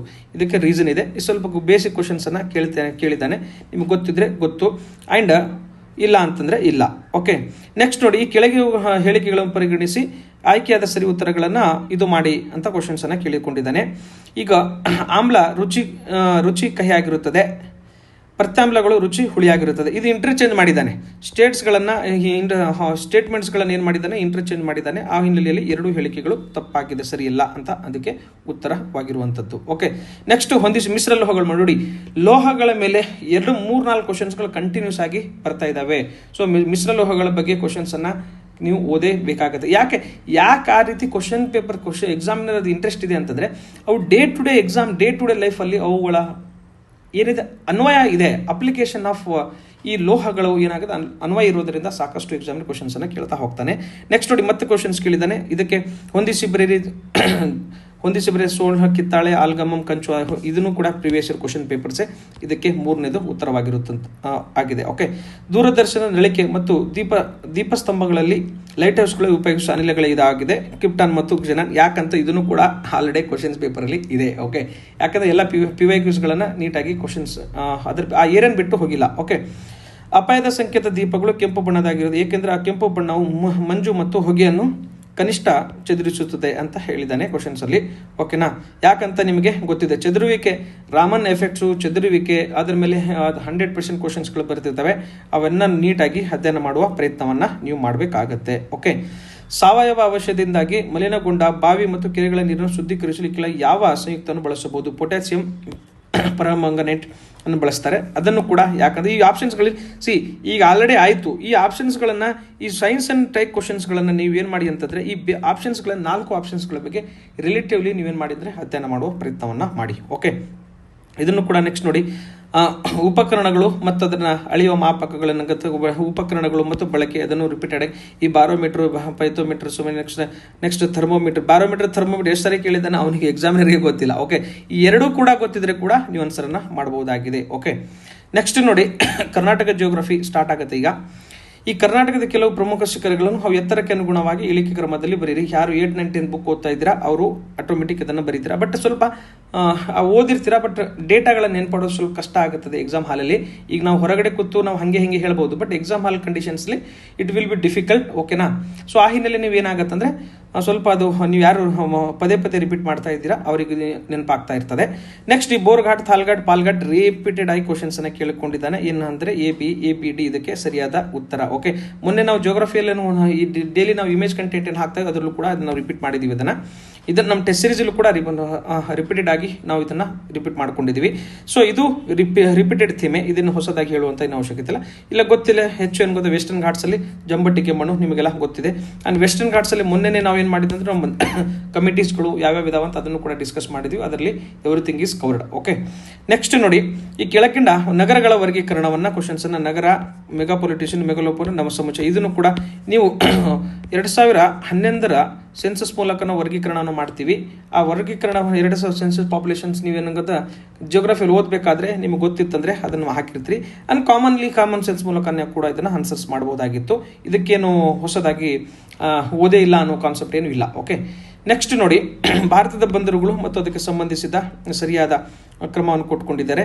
ಅದನ್ನು ಕೂಡ ನಾವು ಈಗ ಈ ಎಕ್ಸಾಮಿನರ್ ಬಂದಾಗ ಇನ್ಫ್ರಾಸ್ಟ್ರಕ್ಚರ್ಸ್ ಹೋದ್ರೆ ಈ ರೋಡ್ದು ಏನು ಗೊತ್ತಾ, ನ್ಯಾಷನಲ್ ಹೈವೇ ಮತ್ತು ಸ್ಟೇಟ್ ಹೈವೇ ಬಗ್ಗೆ ಕ್ವಶನ್ಸ್ ಅನ್ನ ಕೇಳ್ತಾನೆ. ಎಷ್ಟುದ್ದು, ಯಾವುದು ಉದ್ದದ್ದು, ಯಾವುದು ಚಿಕ್ಕದು ಅಂತ. ಅಂಡ್ ಬಂದರುಗಳು ಬಂದ್ರೆ ಏನು ಗೊತ್ತಾ, ಹೆಸರುಗಳು ಮತ್ತು ಸ್ಟೇಟ್ಸ್ಗಳನ್ನ ಮ್ಯಾಚ್ ದಿ ಫಾಲೋಯಿಂಗ್ ಕ್ವಶನ್ ಕೇಳ್ತಾನೆ. ರೈಲ್ವೆ ಹೋದ ರೈಲ್ವೆ ಝೋನ್ಗಳನ್ನು ಕೇಳ್ತಾನೆ. ಇವೆಲ್ಲ ಆಸ್ಪೆಕ್ಟ್ಸ್ಗಳು ನಿಮಗೆ ಆಲ್ರೆಡಿ ಗೊತ್ತೇ ಇದೆ, ನಾವೇನು ಹೊಸದಾಗಿ ಹೇಳಬೇಕು ಅಂತ ಅವಶ್ಯಕತೆ ಇಲ್ಲ. ನೀವೆಲ್ಲರೂ ಇದನ್ನ ಕರೆಕ್ಟಾಗಿ ಮಾಡ್ತೀರಿ ಅಂತ ನಾನು ಭಾವಿಸ್ಕೊಂಡಿದ್ದೀನಿ. ಓಕೆ, ನೆಕ್ಸ್ಟ್ ನೋಡಿ, ಈ ಕೆಳಗಿನ ಯಾವ ರಾಜ್ಯದ ಮೂಲಕ ಕರ್ನಾಟಕ ಸರಿದು ಹೋಗ್ತದೆ? ಬಿಹಾರ್. ನೋಡಿ, ಇದನ್ನು ಹಾದು ಹೋಗುವುದಿಲ್ಲ ಅಂತ ಕ್ವಶನ್ಸ್ ಅನ್ನ ಕೇಳಿದ್ದಾನೆ. ಅದನ್ನು ಕೂಡ ರಿಪೀಟೆಡ್. ಕರ್ನಾಟಕ ಸಂಕ್ರಾಂತಿ ಯಾವ ರಾಜ್ಯದ ಮೂಲಕ ಆಗ್ತದೆ, ಯಾವ ನಗರ, ಈ ಗ್ರೀನ್ ವಿಚ್ ಟೈಮ್ ಅಂದ್ರೆ ಏನು, ಎಲ್ಲಾನು ರಿಪೀಟೆಡ್ ಆಗಿ ತಾವು ಓದಿರ್ತೀರಾ. ಇದನ್ನು ನೀವು ಒಳ್ಳೆಯದಾಗಿ ಮಾಡಿತೀರಿ ಅಂತ ನಾವು ಭಾವಿಸ್ಕೊಂಡಿದ್ದೀನಿ. ಓಕೆ, ಭಾವಿಸ್ಕೊಂಡಿದ್ದೇನೆ. ನೆಕ್ಸ್ಟ್ ನೋಡಿ, ಸಿಮೆಂಟ್ ಉತ್ಪಾದನಾ ಘಟಕಗಳು ಮತ್ತು ರಾಜ್ಯಗಳು ನಮಗೆಲ್ಲ ಗೊತ್ತಿರುತ್ತೆ. ಲಾಖೇರಿ, ವಿಜಯವಾಡ, ರಾಮಗುಂಡ, ದುರ್ಗಾಪುರ. ಇದನ್ನು one of the favourite questions of examiner. ಇವೆಲ್ಲ ಇಂಥ ಫ್ಯಾಕ್ಟ್ಸ್ಗಳನ್ನು PC ಹುಡುಗರು ಚೆನ್ನಾಗಿ ಮಗಪ್ ಮಾಡಿರ್ತಾರೆ. ಒಳ್ಳೆಯದಾಗಿ ಬರೆದಿದ್ದೀರಾ ಅಂತ ಹಾಕಿದ್ರ ಅನ್ಕೊಂಡಿವಿ. ನೆಕ್ಸ್ಟ್ ನೋಡ್ರಿ, ವಿಶ್ವದ ಅಧಿಕ ಜಲಸಂಚಾರ ದಟ್ಟಣೆ ಹೊಂದಿರುವ ಒಳಮಾರ್ಗ ಅಂದ್ರೆ ರೈನ್ ಒಳಮಾರ್ಗ ಜಲ ಸಾರಿಗೆ. ಇದು ಇದನ್ನು ಸ್ವಲ್ಪ ನೀವು ಯಾರಾದರೂ ಫ್ಯಾಕ್ಟ್ಸ್ ಬುಕ್ಗಳಿರ್ತಾವೆ ನೋಡಿ, PYQ ಬುಕ್ಸ್ಗಳದು, ಮತ್ತು ಅವು ಯಾರು ಓದಿರ್ತೀರಾ ಅವರಿಗಿದು ಇದಾಗ್ತದೆ. ಯಾರು ಸ್ವಲ್ಪ ಹೊಸದಾಗಿ ಈಗ ರೀಸೆಂಟ್ ಪ್ರಿಪರೇಷನ್ಸ್ ಮಾಡಿದ್ರೆ ಸ್ವಲ್ಪ ಕಷ್ಟ ಆಗ್ಬೋದು. ನೆಕ್ಸ್ಟ್ ನೋಡ್ರಿ, the southern transcontinental railway ಮಾರ್ಗ ಈ ಎರಡು ನಗರಗಳನ್ನು ಸಂಪರ್ಕಿಸುತ್ತದೆ. ಇದು ಕೂಡ ರಿಪೀಟ್ ಆಗಿದೆ questions, multiple time questions repeat ಆಗಿದೆ. ಅದನ್ನಾಗಿ ಅದನ್ನು ಏನು ಹೊಸದಾಗಿ ಬಂದಿದೆ ಏನು ಅಂತೆಲ್ಲ. ಓಕೆ, ನೆಕ್ಸ್ಟ್ ನೋಡಿ, ಈ ಕೆಳಗಿನ ಯಾವುದು ಹವಾಮಾನದ ಮೇಲೆ ಪ್ರಭಾವ ಬೀರದ ಅಂಶ ಆಗಿದೆ ಅಂತ ಕ್ವಶನ್ಸ್ ಅನ್ನ ಕೇಳಿ. 2B ಮಾತ್ರ. ಅಕ್ಷಾಂಶ ನೋಡಿ, ರೇಖಾಂಶ ನೋಡಿ. ರೇಖಾಂಶ ಏನು ಗೊತ್ತಾ, ಬೀರದ ಪ್ರಭಾವ ಅಂತ. ಯಾರು ಬೀರಿದ ಅಂತ ಅನ್ಕೊಂಡ್ರೆ ಮತ್ತೆ ತಪ್ಪಾಗುವ ವರ್ಡ್ಸ್ ಗಳನ್ನ ನೀವು ಎಷ್ಟು ಕ್ಲೀನ್ ಆಗಿ ಓದ್ತೀರಾ ಅನ್ನೋದು ಕೂಡ ಇಂಪಾರ್ಟೆಂಟ್ ಆಗ್ತದೆ. ನೋಡಿ, ಇಲ್ಲೊಂದು ಮತ್ತೆ ಕಾನ್ಸ್ಟಿಟ್ಯೂಷನ್ ಸಂವಿಧಾನದ ಮೂಲಕ ಅಂತ ಕ್ವಶನ್ಸ್ ಅನ್ನ ಕ್ವಶನ್ ಫ್ರೇಮ್ ಮಾಡಿದ. ಇಂಥ ಸೂಕ್ಷ್ಮತೆಗಳಲ್ಲೇ ನೀವು ಇಂಥ 5-6 ಕ್ವಶನ್ಸ್ ಬಂದಿರ್ತಾವೆ ಎಕ್ಸಾಮ್ ಕ್ವಶನ್ ಪೇಪರ್ಸ್ ಅಲ್ಲಿ. ಆ 5-6 ಕ್ವಶನ್ಸ್ಗಳು ಯಾರು ಕರೆಕ್ಟ್ ಮಾಡ್ತೀರಾ, ಯುವರ್ ಸಕ್ಸಸ್ ರೇಟ್ ಜಾಸ್ತಿ ಆಗ್ತಾ ಹೋಗುತ್ತೆ. ಓಕೆ, ನೆಕ್ಸ್ಟ್ ನೋಡಿ, ಭಾರತದ ಯಾವ ರಾಜ್ಯದಲ್ಲಿ ಬೋಡೋ ಭಾಷೆಯನ್ನು ನಾನು ಅಸ್ಸಾಂ ಅಂತ ಯಾಕಂದರೆ ರೀಸೆಂಟಾಗಿ ಪ್ರೊಟೆಸ್ಟ್ ನಡೀತಾ ಇದ್ದಾರೆ, ಭಾಷಾ ಇಶ್ಯೂ ನಡೀತಾ ಇದೆ, ಲಡಾಖ್ 6 ಶೆಡ್ಯೂಲ್ ಸೇರ್ಬೇಕಂತ ಇಶ್ಯೂ ನಡೀತಾ, ಅವೆಲ್ಲದ ಹಿನ್ನೆಲೆ ನೀವೇನು ಮಾಡಿತೀವಿ ಅಂದರೆ ನಿಮಗೆಲ್ಲ ಗೊತ್ತಿದೆ, ನೀವು ಅದನ್ನು ಓದಿರ್ತೀರ, ನಾವು ಭಾವಿಸ್ಕೊಂಡಿದ್ದೀವಿ. ಡೆಕ್ಕನ್ ಎಜುಕೇಷನ್ ಸೊಸೈಟಿ ಸಂಬಂಧಪಟ್ಟ ವ್ಯಕ್ತಿಗಳು ಯಾರಂತ ಕ್ವಶನ್ಸನ್ನು ಕೇಳಿ. A Bal Gangadhar Tilak, B V K. Chiplunkar ಮತ್ತು ಡಿ ಯಾವುದು ಗೋಪಾಲ್ ಗಣೇಶ್ ಅಗರ್ಕರ್. ತುಳಸಿರಾಮ್ ಅವರು ಇದಕ್ಕಿಲ್ಲ. ಎಕ್ಸಾಮ್ ಸೆಟ್ ಮಾಡಬೇಕಾದ್ರೆ ನೋಡಿ ಆಪ್ಷನ್ಸ್ಗಳನ್ನು ನೀವು ಎಲಿಮಿನೇಷನ್ ಮಾಡೋ ಥರನೇ ಸೆಟ್ ಮಾಡಿರ್ತಾರೆ, ಗೊತ್ತಿರ್ತದೆ ಅವರಿಗೆ. ಈಗ ಇಷ್ಟೆಲ್ಲ ನೀವು PhD ಮಾಡಕ್ಕೆ ಬಂದಿಲ್ಲ ಅಂತ ಗೊತ್ತವರಿಗೆ, ನಿಮಗೆ ಬೇಸಿಕ್ ಒಂದ್ಸಾರಿ ನೀವು ಓದ್ಕೊಂಡ್ರೆ ಆಪ್ಷನ್ಸ್ ಎಲಿಮಿನೇಷನ್ ಮಾಡಕ್ಕೆ ಕೊಡುವಂಥ ಹೆಸರುಗಳನ್ನು ಕೊಟ್ಟಿರ್ತಾರೆ. ಇದಕ್ಕೆ ಕಾಮನ್ ಸೆನ್ಸ್ ಮೂಲಕ ನೀವೇನು ಮಾಡಿ ಸ್ವಲ್ಪ ನೀವು ವಿಚಾರ ಮಾಡಿದರೆ ನಿಮ್ಮ ಆನ್ಸರ್ ಅಲ್ಲೇ ಉಳಿತಾ ಇರ್ತದೆ. ಓಕೆ, ನೆಕ್ಸ್ಟ್ ನೋಡಿ, ಹೊಂದಿಸಿ ಬರೆಯಿರಿ. ಮೊಹಮ್ಮದ್ ಇಕ್ಬಾಲ್ ಮತ್ತು ಲಾಲ್ ಲಜಪತ್ ರಾಯ್, ದೀನಬಂಧು ಮಿತ್ರ, ಇವೆಲ್ಲ ನಿಮಗೆ ಗೊತ್ತಿದೆ, ಹೌದಾ? ಅನ್ಹ್ಯಾಪಿ ಇಂಡಿಯಾ ಯಾರ್ದಂತ ಗೊತ್ತು ನಿಮಗೆ. ಬಂಡಿ ಜೀವನ, ನೀಲ್ ದರ್ಪಣ, ರಿಪೀಟೆಡ್ ಆಗಿ ಕೊಳ್ಕುರುವಂತಹ ಥೀಮೆಗಳು. ಇವುದನ್ನು ಒಂದು 10 ವರ್ಷದ ಕ್ವಶನ್ ಪೇಪರ್ ಬಿಡಿಸ್ಬಿಟ್ರೆ ಅವೆಲ್ಲನೂ ಆಲ್ಮೋಸ್ಟ್ ರಿಪೀಟ್ ಆಗಿಬಿಡ್ತಾವೆ ಥೀಮ್ಸ್ಗಳಲ್ಲಿ. ಆ್ಯಂಡ್ ಆ ಕಂಟೆಂಟ್ ಕೂಡ ರಿಪೀಟ್ ಆಗಿದೆ. ಓಕೆ, ಸಾಕಷ್ಟು ಕ್ವಶನ್ ಸೈನ್ಸ್ ಆ್ಯಂಡ್ ಟೆಕ್ನಲ್ಲಿ ಆಲ್ಮೋಸ್ಟ್ ಬೇಸಿಕ್ ಕ್ವಶನ್ಸ್ ಎಲ್ಲ ರಿಪೀಟ್ ಆಗೋ ಥರನೇ ಕಾಣ್ತಾ ಇದೆ. ಓಕೆ, ನೆಕ್ಸ್ಟ್ ನೋಡಿ, ಈ ಕೆಳಗಿನ ಘಟನೆಗಳನ್ನು ಸರಿಯಾದ ಕ್ರಮದಲ್ಲಿ ಗುರುತಿಸಿ ಅಂತ ಕ್ವಶನ್ಸನ್ನು ಕೇಳ್ಕೊಂಡಿದ್ದಾನೆ. ನಿಮಗೆ ಗೊತ್ತಿತ್ತು, ಇಶ್ವಿ ಗೊತ್ತಿತ್ತಂದರೆ ನೀವು ಅದನ್ನು ಏನು ಮಾಡ್ತೀರಾ, ಉತ್ತರ ಕೊಡ್ತೀರಾ, ಇಲ್ಲಾಂದರೆ ಕಷ್ಟ ಆಗುತ್ತೆ. And quit India movement, Bengal Surat ವಿಭಜನೆ ಮತ್ತು ಜಲಿಯನ್ ವಾಲಾಬಾಗ್ ಮ್ಯಾಸಕರ್, ಇವೆಲ್ಲನೂ ಫೇಮಸ್ ಡೇಟ್ಗಳಿದ್ದಾವೆ. ಯಾವುದು ನ್ಯಾರೋ ಡೇಟ್ಗಳು ಹೋಗಿ ಅಥವಾ ಇನ್ನೊಂದು ಯಾವುದು ಗೊತ್ತಿಲ್ಲ ಡೇಟ್ಸ್ಗಳನ್ನೇನು ಕೇಳಿಲ್ಲ, ಎಲ್ಲ ರೀಸೆಂಟ್ ಡೇಟ್ಸ್ಗಳನ್ನೇ ಕ್ವಶನ್ಸಲ್ಲಿ ಕೇಳ್ಕೊಂಡಿದ್ದಾನೆ. ಓಕೆ, ಸಾರಿ. ಲೋಕಹಿತವಾದಿ ಎಂದು ಯಾರು ಜನಪ? ಗೋಪಾಲ್ ದಾಸ್ ಹರಿಮುಖು. ಇದನ್ನು ಮಹಾರಾಷ್ಟ್ರದ ಪತ್ರಕರ್ತರ ಪತ್ರಿಕೆ ಪಿತಾಮಹ ಅಂತ ಕೂಡ ಇವ್ರನ್ನ ಕರಿತೀವಿ ನಾವು. ಇದನ್ನು ರಿಪೀಟೆಡ್ ಕ್ವಶನ್ಸ್ ರಿಪೀಟ್ ಥೀಮೆ, ಏನು ಹೊಸದಿನಲ್ಲ. ಈ ಕೆಳಗಿನ ಭಾರತದ ಯಾವ ಸ್ಥಳದಲ್ಲಿ ರೋಮನ್ನರು ಅಗಸ್ಟಸ್ ದೇವಾಲಯ ನಿರ್ಮಿಸಿದೆ ಎಂದು ಹೇಳಲಾಗುತ್ತದೆ? ಮುಜುರಿಸ್ ಅಂತ ಹೇಳ್ತೀವಿ. ಇದು ಸ್ವಲ್ಪ ಯಾರಿಗೆ ಗೊತ್ತಿದ್ರೆ ಗೊತ್ತಿರ್ತದೆ, ಗೊತ್ತಿಲ್ಲ ಅಂದರೆ ಗೊತ್ತಿಲ್ಲ. ಬಟ್ ರಿಮೈನಿಂಗ್ ಮೇಲಿಂದ 2 ಕ್ವಶನ್ಸ್ಗಳು ಈಜಿ ಪಾರ್ಟಲ್ಲೇ ಬರ್ತವೆ. ಓಕೆ, ಇದು ನೋಡಿ, ಇದು ಕರ್ನಾಟಕ ಬೇಸ್ಡ್ ಆರ್ಟಿಕಲ್ಚರ್ ಮೇಲೆ ಸ್ವಲ್ಪ ಡಿಫ್ರೆಂಟ್ ಆಗಿ ಕ್ವಶನ್ಸನ್ನು ಕೇಳಿದ್ದಾನೆ. ಸೆಂಟ್ರಲ್ ಕಾಲೇಜು ಯಾವ ಶೈಲಿಯಲ್ಲಿದೆ? ಶಾರದಾಂಬ ದೇವಾಲಯ ಶೃಂಗೇರಿ ಯಾವ ಶೈಲಿಯಲ್ಲಿದೆ? ನೆಕ್ಸ್ಟ್ ವಾಣಿ ವಿಲಾಸ ಆಸ್ಪತ್ರೆ ಯಾವ ಶೈಲಿಯಲ್ಲಿದೆ? ಆ್ಯಂಡ್ ಕಮಲ್ ಮಹಲ್ ಹಂಪಿ ಯಾವ ಶೈಲಿಯಲ್ಲಿದೆ? ನೀವು ಈ ಆರ್ಟ್ ಆ್ಯಂಡ್ ಕಲ್ಚರನ್ನು ನೀಟಾಗಿ ಓದ್ಕೊಂಡ್ರೆ ಇದನ್ನು ಉತ್ತರವನ್ನು ಕೊಡ್ಬೋದಾಗಿತ್ತು. ಇದಕ್ಕೆ 2ನೇದು ಉತ್ತರವಾಗಿರುತ್ತೆ, ಅದನ್ನು ಸ್ವಲ್ಪ ನೀಟಾಗಿ ನೋಡ್ಕೊಳ್ಳುವ ಪ್ರಯತ್ನವನ್ನು ಮಾಡಿ. ಓಕೆ, ನೆಕ್ಸ್ಟು, ಈ ಕೆಳಗಿನ ಹೇಳಿಕೆಗಳೇ ಯಾವ ಹೇಳಿಕೆಗಳು ಹೊಯ್ಸಳ ರಾಜ ವಿಷ್ಣುವರ್ಧನಿಗೆ ಸಂಬಂಧಿಸಿದೆ ಅಂತ ಕ್ವಶನ್ಸನ್ನು ಕೇಳ್ಕೊಂಡಿದ್ದಾನೆ. ತಮಗೆಲ್ಲ ಗೊತ್ತಿರುವ ಹಾಗೆ ಯುನೆಸ್ಕೋ ಹೆರಿಟೇಜ್ ಸೈಟ್ಸ್ಗಳಲ್ಲಿ ಹೊಯ್ಸಳರದ ನಾವೇನು ಮಾಡ್ಕೊಂಡೆ ಸ್ಥಳಗಳನ್ನು ಸೇರಿಸ್ಕೊಂಡಿದ್ವಿ. ಅದಕ್ಕೆ ಕಂಟೆಸ್ಟಲ್ಲಿ ಬೇಸಿಕ್ಸಲ್ಲಿ ಕ್ವಶನ್ಸನ್ನು ಕೇಳ್ಕೊಂಡಿದ್ದಾನೆ. ಅದಕ್ಕೆ 2A, B, D ಅನ್ನೋದಕ್ಕೆ ಉತ್ತರವಾಗ್ತದೆ. ಯಾಕೆ ಅನ್ನೋದು ಕೂಡ ನೀವೇನು ಮಾಡೋದು ಸ್ವಲ್ಪ ಡೀಟೇಲ್ ಆಗಿ ಓದಬೇಕಾಗಿತ್ತು. ಓಕೆ, ನೆಕ್ಸ್ಟ್, ಈ ಕೃಷ್ಣದೇವರಾಯನ ಆಸ್ಥಾನದ ಅಷ್ಟದಿಗ್ಗಜರಲ್ಲಿ ಈ ಕೆಳಗೆ ಯಾರು ಸಂಗೀತ ಸಾಹಿತ್ಯ ಸಮರಾಂಗಣ ಸಾರ್ವಭೌಮ ಅಂತ ಕರೀದು? ಅಲ್ಲಸಾನಿ ಪೆತ್ತಣ್ಣ. ಇದನ್ನು ಕೂಡ ರಿಪೀಟೆಡ್ ಥೀಮೆ, ಹೊಸದಾಗಿ ಏನು ಕ್ವಶನ್ ಅನ್ನು ಕೇಳಿದ ಅದನ್ನು ಯಾಕಂದ್ರೆ ಅಷ್ಟದಿಗ್ಗಜರ ಬಗ್ಗೆ ಕ್ವಶನ್ಸ್ ರಿಪೀಟೆಡ್ ಆಗಿ ಕೇಳ್ತಾ ಇದನ್ನು ಕೂಡ ನಾವು ನೋಡಬಹುದು. ಓಕೆ, ಭಾರತದ ಮೇಲಿನ ಈ ಕೆಳಗಿನ ಯಾವ ದಾಳಿಯನ್ನು ಕಾಲಾನುಕ್ರಮದಲ್ಲಿ ಹೊಂದಿಸಿ ಬರೆಯಿರಿ ಮತ್ತು ಆ ಕೆಳಗಿನ ಆಯ್ಕೆ ಸರಿಯಾದನ್ನು ಇದು ಮಾಡಿ. ಯಾರ್ಯಾರು ಶಕರ್ ಯಾವಾಗ ದಾಳಿ ಮಾಡಿದ್ರು, ಇಂಡೋ ಗ್ರೀಕರಿಯ ದಾಳಿ, ಕುಶಾನರ ದಾಳಿ ಯಾವಾಗ, ಪಾರ್ಥಿನಿಯರು ಯಾವಾಗ ದಾಳಿ ಮಾಡಿದ್ರು, ಸ್ವಲ್ಪ ಕ್ರೊನಾಲಜಿ ಮೇಲೆ ಕ್ವಶನ್ಸ್ ಅನ್ನ ಕೇಳ್ಕೊಂಡಿದ್ದಾನೆ. ರಿಪೀಟೆಡ್ ಥೀಮೆ ಇದೆ, ಸ್ವಲ್ಪ ನೀವು ಅದನ್ನು ನೋಡ್ಕೊಂಡ್ರೆ ಇಸ್ ಗುಡ್. ಓಕೆ, ನೆಕ್ಸ್ಟ್ ನೋಡಿ, ಈ ಕೆಳಗಿನ ಮೈಸೂರು ದಿವಾನರ ಕಾಲಾನುಕ್ರಮದಲ್ಲಿ ಜೋಡಿಸಿ ಅಂತ ಕ್ವಶನ್ಸ್. ಇದನ್ನು ಕಾಲಕ್ರಮದಲ್ಲಿ 3-4 ಕ್ವಶನ್ಸ್ ಆಯಿತು.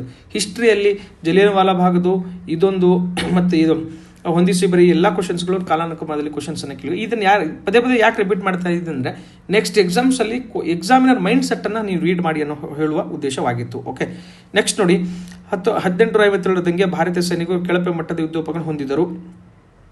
ಬ್ರಿಟಿಷರು ಭಾರತಕ್ಕೆ ಅಪಾರ ಪ್ರಮಾಣದಲ್ಲಿ ಜನರು, ಹಣ ಮತ್ತು ಶಸ್ತ್ರವನ್ನು ಕಳುಹಿಸಬೇಕಾಯಿತು. 2 ಸ್ಟೇಟ್ಸ್ಮೆನ್ಗಳು ಕೂಡ, ಬಟ್ ಒಂದಕ್ಕೊಂದು ನನಗೆ ಹೇಳಿಕೆ ಒಂದಕ್ಕೆ ಸಂಬಂಧಿಸಿದೆ. ಏನು ಗೊತ್ತಾ, 2 ಹೇಳಿಕೆಗಳು ಸರಿಯಾಗಿದೆ ಹಾಗೂ ಹೇಳಿಕೆ 2 ಹೇಳಿಕೆ ಒಂದಕ್ಕೆ ಸಂಬಂಧಿಸಿದೆ ಅಂತ ಕ್ವಶನ್ಸನ್ನು ಇದೆ ನೋಡಿದರೆ ಗೊತ್ತಾಗ್ತದೆ. ಅಷ್ಟೊಂದು ದೊಡ್ಡದಾಗಿ ಏನೊಂದು ನೀವು ಥಿಂಕ್ ಮಾಡುವಂಥದ್ದು ಏನೂ ಇಲ್ಲ ಅಲ್ಲಿ. ಓಕೆ, ನೆಕ್ಸ್ಟ್ ನೋಡಿ, ಕ್ವಶನ್ ಪೇಪರ್ ಪ್ಯಾಟರ್ನ್ ಅನ್ನು ಅಬ್ಸರ್ವ್ ಮಾಡ್ತಾ ಹೇಳಿಕೆ 1 ಹೇಳಿಕೆ 2 ಕ್ವಶನ್ಸನ್ನು ಕೇಳ್ಕೊಂಡಿದ್ದಾನೆ. ಕ್ರೊನಾಲಜಿ ಬೇಸಿಸ್ ಕ್ವಶನ್ಸ್ ಇದೆ. ಈ ಏರಿಯಾದಲ್ಲಿ ನೋಡಿದಾಗ ಸ್ವಲ್ಪ ಕ್ವಶನ್ ಪೇಪರ್ ಟಫ್ ಕಡೆ ಹೋಗಿದೆ ಅಂತ ಅನಿಸ್ತಾ ಇದೆ, ಹೌದಲ್ವಾ? ಪೊಲಿಟಿಯನ್ನು ನೋಡ್ಕೊಂಡ ನೋಡಿ, ಪೊಲಿಟಿ ಏನಿತ್ತು ಸ್ವಲ್ಪ ಈಸಿ ಸೈಡ್ ಅಂತ ಅನಿಸ್ತಾ ಇತ್ತು. ಸೈನ್ಸ್ ಆ್ಯಂಡ್ ಟೆಕ್ ಬೇಸಿಕ್ಸ್ ಕಡೆ ಹೋಗ್ತಾ ಇತ್ತು. ಈ ನೋಡಿ, ನಾವು ಹಿಸ್ಟ್ರಿ ಕ್ವಶನ್ಸ್ ಬಂದಾಗ ಸ್ವಲ್ಪ ಲೆಂತಿ ಆಗಿದೆ ಕ್ವಶನ್ ಪೇಪರ್ ಅಂತ ಅನಿಸ್ತಾ ಇದೆ. ಯಾರು ಒನ್ಲೈನ್ ಓದಿರ್ತಾ ಅಂತ ವಿದ್ಯಾರ್ಥಿಗಳು ಸ್ವಲ್ಪ ಈ ಭಾಗದಲ್ಲಿ ಕಷ್ಟ ಆಗ್ತಾ ಹೋಗುತ್ತೆ. ಓಕೆ, ನೆಕ್ಸ್ಟ್ ನೋಡಿ, ಕ್ವಶನ್ ನಂಬರ್ 68 ರಣಜಿತ್ ಸಿಂಗ್ ಬಗ್ಗೆ ಕ್ವಶನ್ಸ್ ಅನ್ನು ಕೇಳಿದ್ದಾನೆ. ಸಿಖ್ ಸಾಮ್ರಾಜ್ಯದ ಬಗ್ಗೆ ಕ್ವಶನ್ಸ್ ಕೇಳಿದ್ದಾನೆ. ಹೇಳಿಕೆ 1 ತಪ್ಪಾಗಿದೆ, ಹೇಳಿಕೆ 2 ಸರಿಯಾಗಿರೋದಕ್ಕೂ ಉತ್ತರವಾಗಿದೆ. ಓಕೆ, ಅಂಡ್ ಈಗ ನಾವು ಏನು ನಮ್ಮ ನಾಲೆಜ್ ಮೇಲೆ ಏನಿದೆ ಮತ್ತು ಏನೆಲ್ಲ ನಾವು ರಿಸರ್ಚ್ ಮಾಡ್ತಾ ಇದ್ದೀವಿ ಆ ಬೇಸಿಸ್ ಮೇಲೆ ಇದನ್ನು ಕೀ ಆನ್ಸರ್ನ ಕೊಡುವ ಪ್ರಯತ್ನವನ್ನು ಮಾಡ್ತಾ ಇದ್ದೀವಿ. ಇದರಲ್ಲಿ ಯಾವುದು ತಪ್ಪಿದೆ, ಕೆಲವೊಂದು ನಮ್ಮಕ್ಕಿಂತ ಏನು ಆಗ್ಬೋದು, ಆಫೀಷಿಯಲ್ಗಿಂತ ವೇರಿಯೇಷನ್ ಆಗ್ತದೆ. ಅಷ್ಟು ತಿಳುವಳಿಕೆ ನಿಮಗಿದೆ ಅಂತ ನಾವು ಭಾವಿಸ್ಕೊಂಡಿದ್ದೀವಿ. ಅದ್ರ ಬೇಸಿಸ್ ಮೇಲೆ ಏನಾಗಿದೆ ಅಂತ ನೀಟಾಗಿ ನೋಡಿ. ಇಲ್ಲ ಅಂತಂದ್ರೆ ಕೆಲವೊಂದು ನಾವು ಆನ್ಸರ್ಸ್ ಕೊಡುವಾಗ ನೀವು ತಪ್ಪಾಯ್ತಂದ್ರೆ ಸರ್ ತಪ್ಪು ಕೀ ಆನ್ಸರ್ ಕೊಟ್ಟಿದ್ದೀರಾ ಅಂತಲ್ಲ. ಈಗ ನಾವು ರಿಸರ್ಚ್ ಮಾಡುವಾಗ ಏನು ನಾವು ಬೇಸ್ಡ್ ಡಾಕ್ಯುಮೆಂಟನ್ನು ಯೂಸ್ ಮಾಡ್ಕೊಂಡು ಮಾಡಿರ್ತೀವಿ, ನಮ್ಮ ನಾಲೆಜ್ಗೆ ಅದು ಬೆಸ್ಟ್ ಕರೆಕ್ಟ್ ಇರ್ತದೆ. ಈಗ ನಿಮ್ಮ ನಾಲೆಜ್ಗೆ ಅದು ಏನು ಗೊತ್ತಾ ತಪ್ಪಾಗಿದೆ ಅಂದರೆ ಅದನ್ನು ನೀವು ತಿದ್ದುಪಡಿ ಮಾಡಿಕೊಂಡು ಅದು ಏನು ತಪ್ಪಾಗಿದೆ ಅಂತ ಏನು ಮಾಡಿ ತಿಳ್ಕೊಳ್ಳೋ ಪ್ರಯತ್ನ ಮಾಡಬೇಕು, ಕಮೆಂಟ್ ಮಾಡೋದಲ್ಲ. ಓಕೆ, ಕಮೆಂಟ್ ಮಾಡೋದ್ರಿಂದ ನಿಮ್ಗೆ ಮಾರ್ಕ್ಸ್ ಏನು ಬರೋದಿಲ್ಲ. ಓಕೆ, ನೆಕ್ಸ್ಟ್ ನೋಡಿ, ಇದನ್ನು ಕೂಡ ರಿಪೀಟೆಡ್ ಥೀಮ್ಗಳೇನು, ಇದು ನಾವು ಮಹಾಜನದ ಬಗ್ಗೆ ಕ್ವಶನ್ಸ್ ಅನ್ನಕ್ಕೆ ಮಹಾಜನಪದಗಳು, ಆ ಜನಪದಗಳು ಮತ್ತು ಅದರ ರಾಜಧಾನಿಗಳನ್ನು ಏನು question match the following questions ಅನ್ನು ಕೇಳ್ಕೊಂಡಿದ್ದಾನೆ. ಅನ್ಸುಲ್ಲ ಅದಕ್ಕೆ ಇದಕ್ಕೆ ಉತ್ತರವಾಗಿರುವಂಥದ್ದು. ಈ ಕೆಳಗಿನ ಯಾರು ಋಗ್ವೇದ ಕಾಲದ ಪ್ರಮುಖ ದೇವತೆ ಅಲ್ಲ? ಪ್ರಜಾಪತಿ ಅಂತ ಕ್ವಶನ್ಸ್. ವರುಣ, ಅಗ್ನಿ ಮತ್ತು ಸೋಮ. ಪ್ರಜಾಪತಿ ಅನ್ನೋದು ಇಲ್ಲ ಅನ್ನೋದು ನಿಮಗೆ ಗೊತ್ತಿರಲಿ. ನೆಕ್ಸ್ಟ್ ನೋಡಿ, ಸಾರಿ, ಬಾಲ್ಯ ವಿವಾಹ ತಡೆಗಟ್ಟು ಕಾಯ್ದೆಗೆ ಸಂಬಂಧಿಸಿದ ಕೆಳಗೆ ಹೇಳಿಕೆ. ಬಾಲ್ಯ ವಿವಾಹದಲ್ಲಿ ನಂಬರ್ 1 ರಾಜ್ಯ ಅಂತ ಪ್ರಜಾವಣೆಯಲ್ಲಿ ಪದೇ ಪದೇ ಆರ್ಟಿಕಲ್ ಬರ್ತಾ ಇತ್ತು. ಅಲ್ಲಿಂದ ಇಲ್ಲಿ ಕ್ವಶನ್ಸ್ ಅನ್ನು ಯಾವ ರೀತಿ ಬ್ಯಾಕ್ಗ್ರೌಂಡ್ ಮೇಲೆ ಹೋಗ್ತಾನೆ ಇದಕ್ಕೆ ಬೆಸ್ಟ್ ಎಕ್ಸಾಂಪಲ್ ನೋಡಿ. ಇದು ಬಾಲಕಿಯರ ವಯಸ್ಸು ಕ್ರಮವಾಗಿ 14 ಮತ್ತು 18ಕ್ಕೆ ನಿಗದಿಪಡಿಸಿದೆ ಅಂತ ಕ್ವಶನ್ಸ್ ಅನ್ನು ಕೇಳಿದ್ದಾನೆ. ಹೇಳಿಕೆ ಒಂದು ಎರಡೂ ಸರಿ, ಆದರೆ ಹೇಳಿಕೆ ಒಂದನ್ನು ಹೇಳಿಕೆ ಸಮರ್ಥನೆ ಮಾಡುವುದಿಲ್ಲ. ಇದು ಇಂಡಿವಿಜುವಲ್ ಸ್ಟೇಟ್ಮೆಂಟ್ ಒಂದು ಕರೆಕ್ಟು, ಇಂಡಿವಿಜುವಲ್ ಸ್ಟೇಟ್ಮೆಂಟ್ ಎರಡೂ ಕರೆಕ್ಟು, ಬಟ್ ಅದಕ್ಕೆ ಸಮರ್ಥನೆ ಇಲ್ಲ ಅನ್ನೋದು ಇಲ್ಲಿ ಉತ್ತರವನ್ನು ಕೊಟ್ಕೊಂಡಿದ್ದಾನೆ. ಓಕೆ, ನೆಕ್ಸ್ಟ್ ನೋಡಿ, ಈ ಕೆಳಗಿನ ಯಾವ ಕೃತಿಯಲ್ಲಿ ರಾಜ ಹರ್ಷವರ್ಧನ ತನ್ನ ಭಾಸ ಮತ್ತು ಕಾಳಿದಾಸನ ಹೋಲಿಸಲಾಗಿದೆ? ಬಾಣಭಟ್ಟನ ಹರ್ಷಚರಿತೆಯಲ್ಲಿ ಅಂತ ನಿಮಗೆ ಗೊತ್ತಿದೆ ಅಂತ ಭಾವಿಸ್ಕೊಂಡಿದ್ದೀನಿ. ಓಕೆ, ಈಗ ನಿಮಗೆ ಅಟ್ಲೀಸ್ಟ್ ಇನ್ನು ಏನು ಗೊತ್ತಿಲ್ಲ ಅಂತಂದ್ರೆ ಇಲ್ಲಿ ನಿಮಗೆ ಹರ್ಷ ಅನ್ನೋ ನಿಮ್ಗೆ ಗೊತ್ತಾ? ರಾಜ ಹರ್ಷವರ್ಧನ ಬಾಣಭಟ್ಟ ಒಂದು ಕೃತಿ ಬರ್ದಾನಂದ್ರೆ ನೀವು ಅನ್ಸರನ್ನ ಆಗ್ತೀರಾ. ಓಕೆ, ನೆಕ್ಸ್ಟ್ ನೋಡಿ, ಈ ಕೆಳಗಿನ ಚೋಳ ಅರಸರಲ್ಲಿ ಶ್ರೀಲಂಕಾದ ಮೇಲೆ ದಾಳಿ ಮಾಡಿದವರು ಯಾರು ಅಂತ ಮಾಡದವರು ಯಾರು ಅಂತ ಕ್ವಶನ್. ಕರಿಕಾಲ ಚೋಳ ಏನಂದ್ರೆ ದಾಳಿ ಮಾಡಲಿಲ್ಲ, ಇಲ್ಲಿ ಮಾಡದವರು ಅಂತ ಇದೆ. ಸೊ ಇದು 4ನೇ ಸಾರಿ ಆಯ್ತು ನೋಡಿ. ಒಂದು ಕ್ವಶನ್ಸ್ಗಳು ಕಾನ್ಸ್ಟಿಟ್ಯೂಷನ್ಸ್ ಇದು ಒಂದು, ಮತ್ತು ಲಾಸ್ಟ್ 2 ಕ್ವಶನ್ಸ್ ಹೇಳಿದೆ. ಸೊ ವರ್ಡ್ಸ್ಗಳನ್ನ ಈ ಅಂತ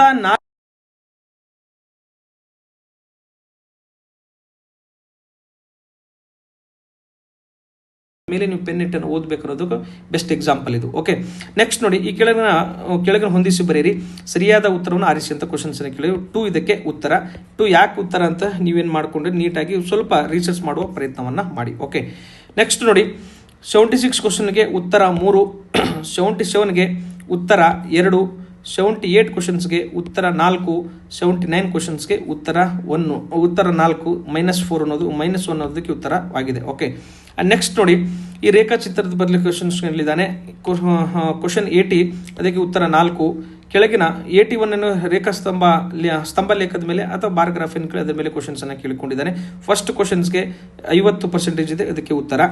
ನೆಕ್ಸ್ಟ್ 82 ಉತ್ತರ 329 ಕಿಲೋಮೀಟರ್ ಆ್ಯಂಡ್ 82ಗೆ 329 ಕಿಲೋಮೀಟರ್ ಉತ್ತರ ಅದಕ್ಕೆ, ಅದು ಗೊತ್ತಿದೆ ಅಂತ ಭಾವಿಸ್ಕೊಂಡಿದ್ದೀನಿ. ಆ್ಯಂಡ್ 83ಗೆ 15 ರೂಪಾಯಿ. ನೆಕ್ಸ್ಟ್ 84ಗೆ ಉತ್ತರ ದಿಕ್ಕಿಗೆ.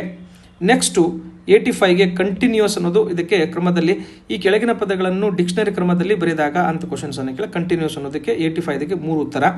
ನೆಕ್ಸ್ಟು 86 ನೋಡಿ, ಈ ಕೆಳಗಿನ ಹೇಳಿಕೆ ಮತ್ತು ತೀರ್ಮಾನಗಳಿದ್ದು ಅದಕ್ಕೆ ಏನು ಗೊತ್ತಾ? ಈ ತೀರ್ಮಾನ ಓದಿ ಸೂಕ್ತವಾದ ತೀರ್ಮಾನ ಗುರುತಿಸಿ, ಖಂಡಿತವಾಗಿಯೂ ನಿಜ ಅನ್ನೋದು ಇದಕ್ಕೆ ಉತ್ತರ ಆಗ್ತದೆ. ನೆಕ್ಸ್ಟ್ 14 ಆಗಸ್ಟ್ ವಾರದ ದಿನ ಯಾವುದಾಗಿತ್ತು ಅಂದರೆ ಶನಿವಾರ. ಕ್ಯಾಲೆಂಡರ್ ಮೇಲೆ ಕ್ವಶನ್ಸ್ ಅನ್ನು ಕೇಳಿಕೊಂಡಿದ್ದಾನೆ. ಈ ರೈಲಿನ ಸಮಸ್ಯೆಗಳ ಮೇಲೆ ಕ್ವಶನ್ಸ್ ಕೇಳಿದ್ದಾನೆ. 8 km/h ಅನ್ನೋದು ಅದಕ್ಕೆ ಆಪ್ಷನ್ಸ್ ಬಿ, ಅದಕ್ಕೆ 88ಗೆ ಉತ್ತರ. ನೆಕ್ಸ್ಟ್ 89 ನೋಡಿ, ಸಾರಿ, PQ ಸಾಲಿನಿದ್ದಾರೆ, ಅದರ ಕ್ರಮದಲ್ಲಿ ಎಡಭಾಗದಲ್ಲಿ ಕೊಟ್ಟಿದ್ದಾನೆ.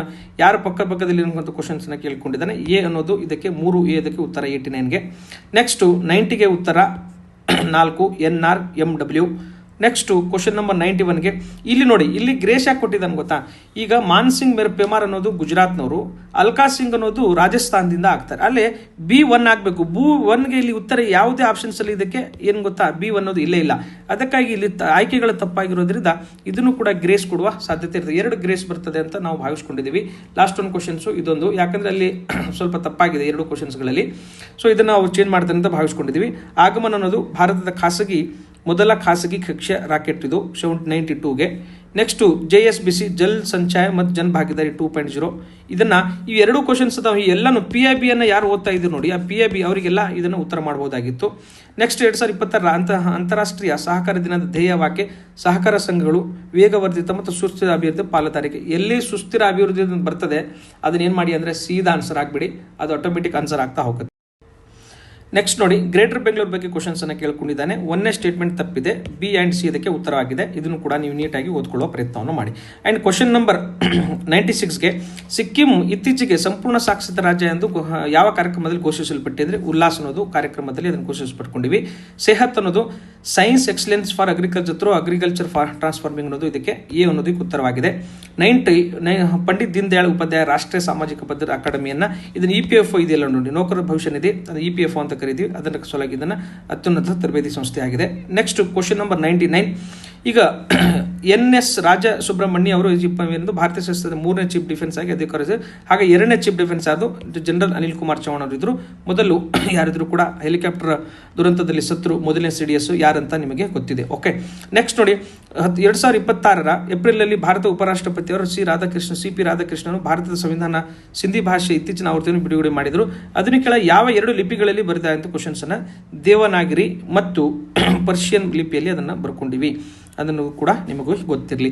ಸೊ ನಾನು ಟೈಮನ್ನು ಸೇವ್ ಮಾಡಬೇಕು ಅನ್ನೋ ಉದ್ದೇಶದಿಂದ ನಾನು ಏನು ಮಾಡ್ಕೊಂಡಿದ್ದೇನೆ, ಸ್ವಲ್ಪ ಸ್ಪೀಡಾಗಿ ಮಾತಾಡಿದ್ದೀನಿ ಆ್ಯಂಡ್ ಕೆಲವೊಂದು ಕಡೆ ಎಕ್ಸ್ಪ್ಲನೇಷನ್ ಕೊಟ್ಟಿಲ್ಲ. ಓಕೆ, ಈಗ ನಮ್ಮ ಅಂಡರ್ಸ್ಟ್ಯಾಂಡಿಂಗ್ಗೆ this are the best key answer ಅಂತ ನಾವು ಅಂದ್ಕೊಂಡಿದ್ದೀವಿ. ಇದನ್ನು ತಪ್ಪಾದರೆ ಕೂಡ ನೀವೇನು ಮಾಡಿ ಅಂದರೆ ಸ್ವಲ್ಪ ಅದನ್ನು ತಿದ್ದುಕೊಂಡು ಅದು ಯಾವ ತಪ್ಪಾಗಿದೆ ಯಾಕೆ ಅಂತ ನೀವು ಕೂಡ ನೋಡ್ಕೊಳ್ಳೋ ಪ್ರಯತ್ನವನ್ನು ಮಾಡಿ. ನಿಮ್ದು ಎಷ್ಟು ಸ್ಕೋರ್ ಆಗುತ್ತೆ ಅದನ್ನು ನೀಟಾಗಿ ನೋಡ್ಕೊಳ್ಳಿ.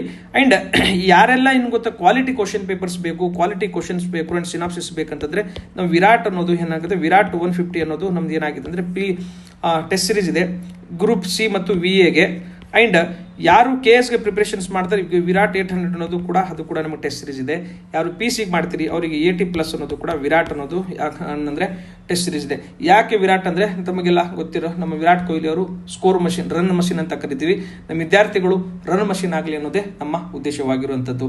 ಈ ಹಿನ್ನೆಲೆಯಲ್ಲಿ ಸ್ವಲ್ಪ ಕೆಲವು ಕಡೆ ಸ್ಪೀಡ್ ಆಗಿದೆ, ಕೆಲವು ಅದನ್ನು ನೀನು ಎಲ್ಲವನ್ನ ಸ್ವಲ್ಪ ನೋಡಿಕೊಂಡು ನೀಟಾಗಿ ಓದ್ತಿರಂತ ಭಾವಿಸ್ಕೊಳ್ತೀನಿ. ಆ್ಯಂಡ್ ಪದೇ ಪದೇ ಹೇಳ್ತೀನಿ, ನೀವು PYQಸ್ಗಳನ್ನು ಬಿಟ್ಟು ನೀವೇನಾದರೂ ಪ್ರಿಪರೇಷನ್ಸ್ ಮಾಡ್ತಾ ಇದ್ರೆ ನಿಮ್ಮ ಶ್ರಮವನ್ನು ನೀವು ವ್ಯರ್ಥ ಮಾಡ್ತಾ ಇದ್ರಿ. ನಿಮ್ಮ ಶ್ರಮವನ್ನು ವ್ಯರ್ಥ ಮಾಡದೆ ನೀಟಾಗಿ ಪ್ರಿಪರೇಷನ್ಸ್ ಮಾಡಿ ಮುಂದೆ ಎಲ್ಲ ಎಕ್ಸಾಮ್ಸ್ಗಳಿಗೆ ನಮಗೆ ಯಶಸ್ಸು ಸಿಗಲಿ. Thank you very much.